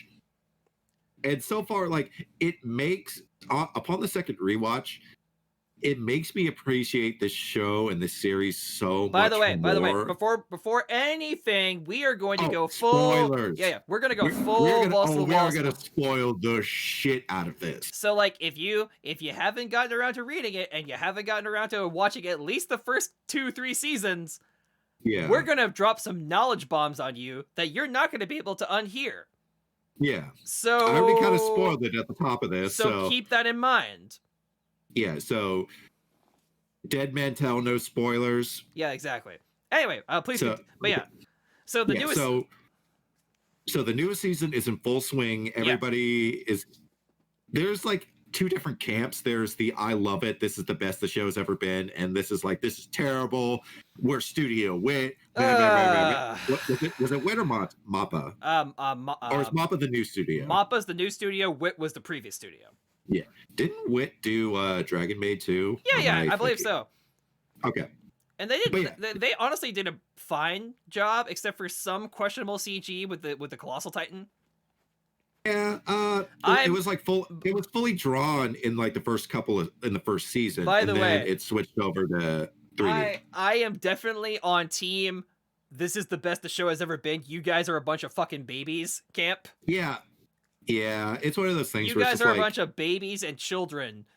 Go back. So one of the reasons I wanted to watch, to rewatch the first couple seasons with Nick is because I wanted to see, because the argument that I kept fucking hearing is that like the animation used to be so much better. What is this animation, bros? And listen, I don't remember any CGI in this. It was like they use CGI all the fucking time in that show. Now here's the thing.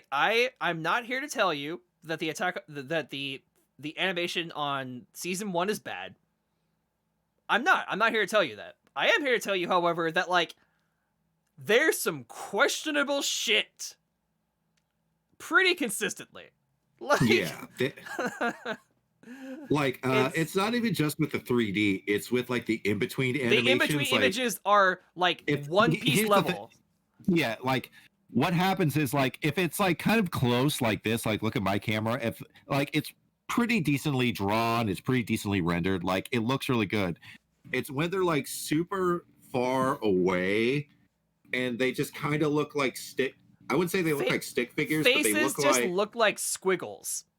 Yeah, they just look like squiggles. They look like how Dragon Ball Super looked. Yeah, exactly. When people were shitting the bed about that. But like, so I think another thing that people are upset about is the fact that a lot of the animation is now rotoscoped, and like, yeah, that's true. hot take.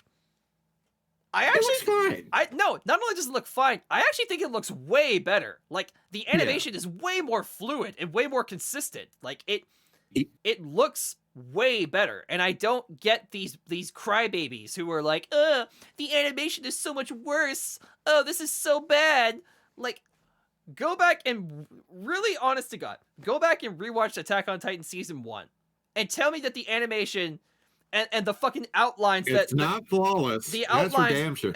The outlines that like take up like literally looks like somebody took the character models and then just did the outline with Sharpie. Yeah, it looks like really Ed does. and Eddie. Like some characters have outlines It so looks like heavy they have like a that black force field around it looks like they're trying to all the fucking define gravity. Well, they kind of do with the 3D maneuver gear, but I'm just splitting hairs then. Yeah, exactly. Oh. But no, I don't get it. I especially since okay, again, for reals, spoilers for reals. When Eren does his invasion at Marley and he fights the Warhammer Titan and the Armor Titan and the Beast Titan, and he fights like all these people, and he fights he fucks up the Jaw Titan too. It like yeah, thank you, and the Jaw Titan, like. It's good. Like, I don't know what to tell you. The animation is good. Yeah. Well, it's like, I'm willing to give it a pass with this one because I really like it, because like these are like giant inhuman like flesh golem mecha things. Like if I was to nitpick a tiny bit, there's like some stuff on the Jaw Titan that looks a little awkward, and like that's it. But like the Beast Titan looks fine, the Jaw Titan or the Car Titan looks pretty good. Like especially since in season 2, like when in season 3 when we had the battle at Shinganshina, like tell me that the CG on the Colossal Titan in Season 3 looks better than the CG in Season 4. I dare you to tell me that. I fucking dare you to tell me that. Oh, man. But yeah, it's just like Star Wars fans. They're never happy with anything. Right. Oh, I mean, man. like, you can be valid and criticize things. That's fine. But like, I just don't. And listen, you're free to have your opinion on the quality of the animation. That's fine. I personally I don't see it. Like I don't see it either. There's Like listen from the clips that I've seen, it's the animation's more consistent. It's and fluid. like it's fluid because when the guys are moving around in the ODMs and stuff like that, they're fucking soaring. They're doing flips. Like it's really cool. And then the Titans look better than they've ever been. Yeah. Like Aaron's Titan looks pretty good. The Jaw Titan looks pretty good. Zeke always looked cool. Like I forgot how cool Zeke's Ape Titan looks. We just started rewatching Season 2, and so the Beast Titan features prominently in that story arc at the very beginning. And and so you said something, and I never had this realization until I started watching this again. But yeah, the Beast Titan has a dad bod. He's got a beer gut. He's got a beer gut and a dad bod. Like these fiddly little arms and just like this fucking, just like, it looks like a sack of water. Just like, yeah. Look at these love handles. Oh, shit. You just got to give him a trucker hat and a Coors Banquet and you're fucking set. I'm ready to take over Paradis. Somebody grab me a beer. He just throws it. I guess he would just have like a keg in his hand. Would that be like a beer size thing for the Ape Titan? Yeah, exactly. And just throw it at people. Bitch, I said banquet. This is light. God, Coors Light. I know, dude. I feel so bad for every single person that gets thrown by Zeke. Dude, oh my God. When like, I think for me, the most brutal fucked up thing he does is when he picks up like a handful of rocks. And like he just throws it like a shotgun. Boom! Yeah, like a fucking like a rain of shit. He's like that dude from Moneyball that has that weird catch that nobody can hit. Right. It's like it just has like this weird trajectory and stuff like that. Oh man. Fuck yeah! When he pelts people with the fucking debris, that looks like it fucking hurts. Well, it's like, remember when he was facing off against that dude with the nose who was able to smell really good? Like, he just totally just picks up his fucking horse and just yeets it at him. Yeah, like Dude, I forgot how brutal that part was, and that was the first time we have like spoiler. I mean, we've already spoiled we've already ripped off the seal on that one, but yeah. But yeah, like when we saw Zeke talk for the first time, like we just shit ourselves. The first time you see a Titan talk, you're like. But then it's something that nearly every one of them can do. Like, I don't know. Pete can do it. Zeke can do it, and yeah, those two can talk. Yeah, I guess I don't know if the other Titan shifters if you master yourself enough, you can probably do that kind of shit, I guess. Yeah. But like, I don't think that Reiner and Bertolt can do it. They don't say a single word. Yeah, I don't think they can do it. Maybe it's just exclusive to. I think honestly, I always thought it was like an Ape Titan thing, like the Beast. Remember when everybody used to think it was called the Ape Titan? Yep. Nope, it's called the Beast Titan. Nope. Oh yeah. I remember like when the Beast Titan was out, or when it would start talking for the first time. I remember I had this crackhead theory where it's just like, oh, what if this is like one of the first Titans, or like Titans, like as they get older, they get smarter and they evolve and stuff like that. That's why he has so much hair. Like they can gain human intelligence. Yeah, honestly, what I thought kind of the twist of Attack on Titan was that like the entire world has been like either taken over by Titans, and Titans actually have like a society where they like have governments and they have like stuff, and like we are living in a society, right? And that this Titan was actually just like one of the Titans that showed up and was like, hey, go kill these humans. Well, it's like and my theory ended up coming kind of true, where it's like I thought like there was like another world outside of the walls, and it was like this sort of future Yeah, area, and that like was the Titans were like bioweapons, and that's kind of right. well, like yeah, I that was wasn't too that was far sort of one of off. my theories too. Is that like so inside the walls, it's like this very industrial revolution kind of steam. It's like yeah, it's like very steampunk. It's like just at the turn of the Industrial Revolution. Right, and so like technology is only so.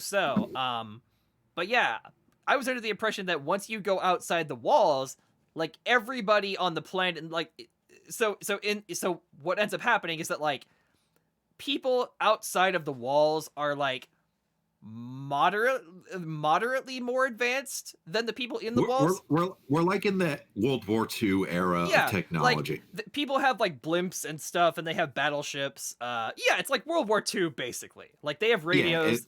I don't think they have They have stuff like radios, and they have stuff. Yeah, like, they have like radios, and I don't think they have phones yet. No, like It's weird. walkie talkies at the very least. Yeah, I don't think they have walkie-talkies either. They have like But they have like similar... full auto machine guns and flying capability. They have machine guns and like sniper rifles and shit. Yeah. Well, it's like no, they have like semi-automatic pistols by that point. They had like those weird like Luger looking things and shit like that. But yeah, so I was of the opinion that once they get outside the walls, that like it's gonna be like the cyberpunk future where like, oh my god, that's like, what I thought it was too. And fuck? then like Titans were like bioweapons that just went. It was like kind of like the T virus, right? And like this was like a quarantine zone on. Well, we didn't know it was an island at the time, but like I thought it was like this weird quarantine thing. Yeah, nobody knew. Like, nobody knew that it was an island. That was wild, right? I know. Well, it's like how big is that fucking? Well, it's huge. I wouldn't say it's the size of Japan, but it's pretty close. So I read somewhere that Isayama in an interview said that like because somebody asked him this exact same question, like how big is paradise or paradise, however you want to say it. I got 2 tickets to paradise. Apparently he compared he said that comparatively speaking that paradise is like the size of Madagascar. Okay, so that's a pretty decent chunk. Yeah. But yeah, because I think like between Walmaria and Rose, it's like 150 miles in between, which is huge. Right. So like it's the spacing between the walls is not that small or not. Yeah, it's not like a few miles. It's like a big distance. Yeah, hang on. Let me look up what Madagascar looks like for scale. But yeah, yeah, going back and rewatching some of this stuff, you know what's fun about rewatching Attack on Titan after you kind of know about some of the Marley stuff is that like every scene with Reiner, Bertolt, and Annie, they're just sweating bullets. Like every time that they're in frame and you weren't paying attention to them the first time, they're all like, oh. Like during the first time when the Titans breach the walls after the cadets get their gear for the first time, they're all kind of like, oh shit, what do we do? I don't know. Ooh, they're trying. Yeah, exactly. Dude, that mission was a fucking spectacular fail. Like, because originally there was like 4 of them. There was the Jaw Titan, the Female Titan, the Colossal Titan, and the Armor Titan. They fucking lost the Jaw Titan. Well, yeah, so like, so they show this in season 4, where they show Annie and Reiner and Bertolt, and I believe his name was like Porkins. Porkins? That's the dude from Star Wars. No. There's I think his name is, or it's like Porco or something. Porco. Sorry. Yeah. Sorry. Like Porkins is the fat X-wing pilot from fucking Star Wars. Sorry. Yeah. So his name is like Porco or something. So there was 4 of them that went to the island with 4 different Titans, and immediately upon getting to the island, one Porco gets killed by a Titan, saving Reiner because Reiner's having like when they first show up to the island, Reiner is like freaking out. And he's Wouldn't you? Oh yeah, of course. He's like, what the fuck? This is so fucking weird. We shouldn't be doing this. What the fuck? It's like not only they were kids, but they had just gotten their Titan powers. Like that was really stupid on Marley's part. Yeah. Like, why would you send a bunch of? They really should have. Why did you send these fucking rookies? Just send if you would have just sent Zeke. Yeah, there, like honestly, yeah, just Zeke probably could have gotten the job done. Like, yeah, maybe Pia. Instead, yeah. like Zeke and Peak, they probably could have gotten the job done. Like, But especially yeah, since, not like, only did they lose the Jaw Titan the first time, well, it's like, did they know? Were they trying to also look for the Attack Titan as well as the Founding Titan, I or were they don't- just strictly going for the Founding Titan? the way that it's described in the manga and in the anime, they were only looking for the Founding Titan. They didn't know where. I don't think any of them knew that the Attack Titan was on Paradise. Yeah, I think the only person that would have possibly known would have been Zeke. Right. But even he's just like, I got a job to do. I got to go find the fucking founder. Like, the Attack Titan's been lost for several years at the Yeah, beginning. well, it was lost for what, like over a decade at that Yeah. point. Yeah, basically. Yeah. But yeah, there's once you actually start asking questions about the invasion of Paradis, you're like, yeah.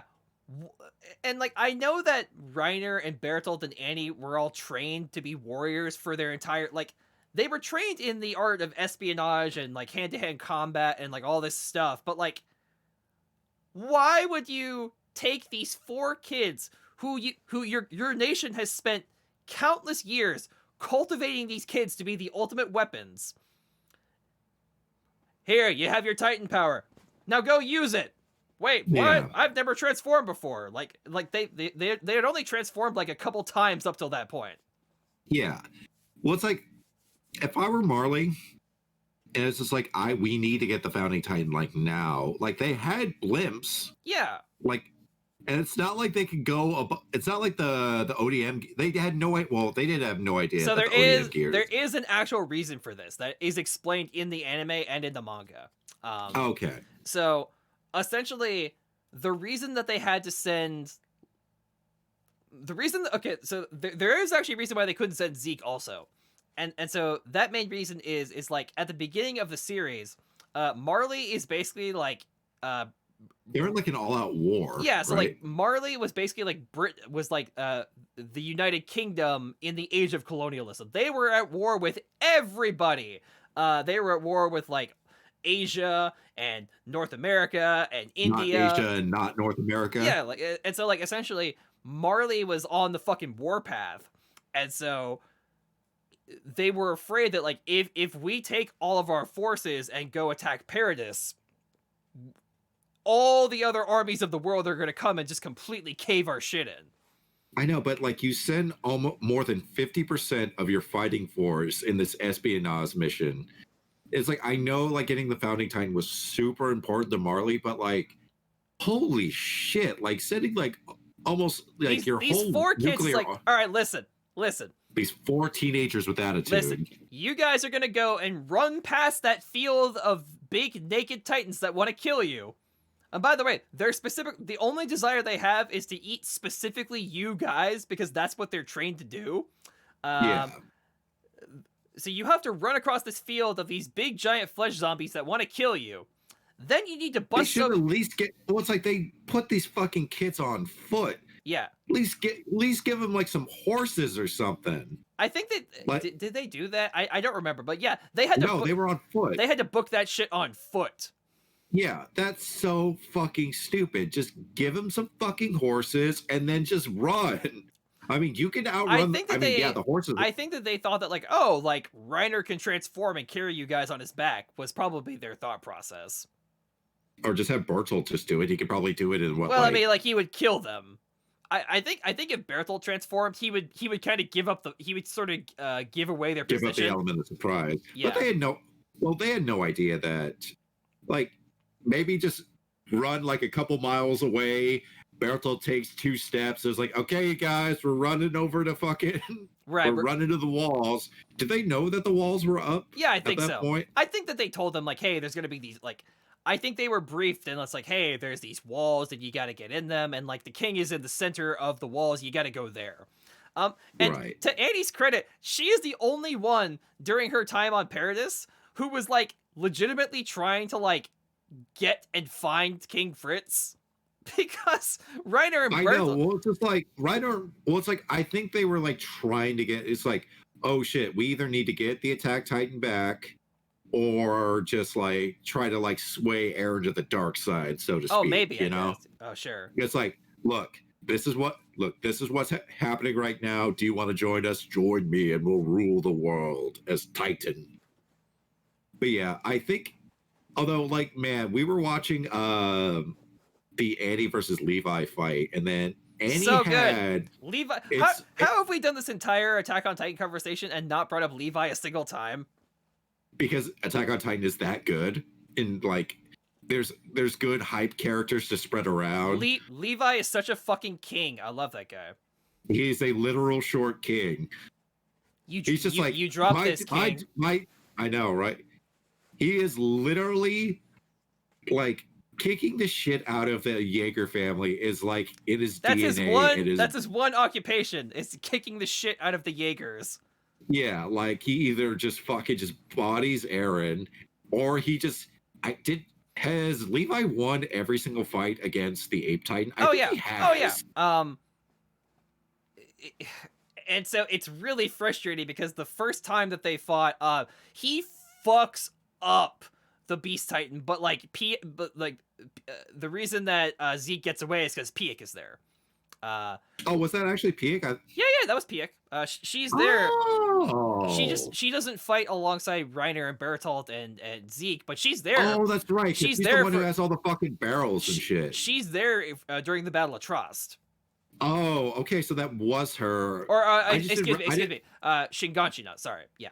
Yeah. Okay, so that was her. Yeah. Okay, because I was freaking out because I was just like, is that the same one? Because they didn't have the armor or the carts or anything. So I was like, oh, okay, they're just using her. I feel like she gets the raw end of the stick so fucking much. I don't know. I feel the anime has I think they've given Piek more screen time because in the manga, like, yeah, they don't give her that much to do. I feel in the anime though, they're kind of they're letting her kind of flourish a bit more and do more stuff. And so she's kind of like the Nico Robin of Attack on Titan. She's kind of like that, like kind of like the mother of the group, low key kind of like wise mother figure of the Marley crew. Yeah. Well, all those kids have fucking parental issues. Yeah, every single one of them. I don't know if we know much about Bertolt family, but like, if you're we know about them. Okay. Yeah. Well, it's like I know we know Reiners. Sorry, but you said Bertolt. I said Bertolt. Yeah. I don't know actually. Yeah. It's a prerequisite. Every Titan shifter needs parental issues. Yeah, basically. You need mommy issues or daddy issues, or any combination of the two. That's right. Yeah, no, you're not wrong. I'm not wrong. No, I'm actually trying to think of like, is there a Titan? Armin's parents are dead, though. So, I don't know if that. So his parents are dead, and like his guardians had to.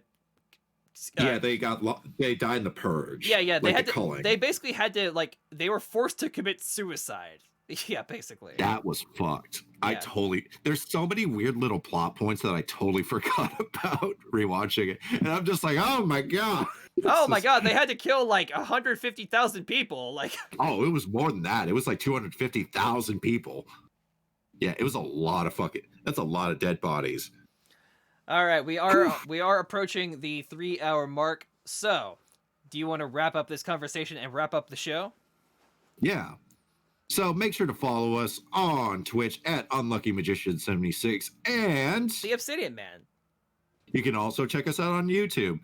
Sub to us, comment within the first hour if you please. Hit that notification bell. Send us a bell. like, and make sure to smash the bell. Smash that bell. Create engagement so the algorithm thinks that we're relevant. Please, without your support, we're not relevant, and then we'll shrivel into dust. I know. Without you guys, we get passed up by this other weird weekly chat. There is another thing. Yeah, there is another weekly chat. Yeah, thankfully, thanks to you guys, we're actually, when you type in weekly chat, we're the first ones to really pop up. So we really appreciate it. Yeah. Thank you guys so much. As always. Thank you guys so much. Thank you guys for the follow. Thank you, Calypso Danger, for hanging out. Did you get any followers? Not today, unfortunately. Although last time I got a couple. Yeah, last time I got a couple too. Anyway, folks, we had a good time tonight. We did. We're starting our Pokemon journey very soon. We're not 10 years old. We're old men, but we're going to be the master, the Pokemon master. We had to deal with we brainstormed some zombie ideas. And hopefully we're not eaten by titans, or maybe we are the titan.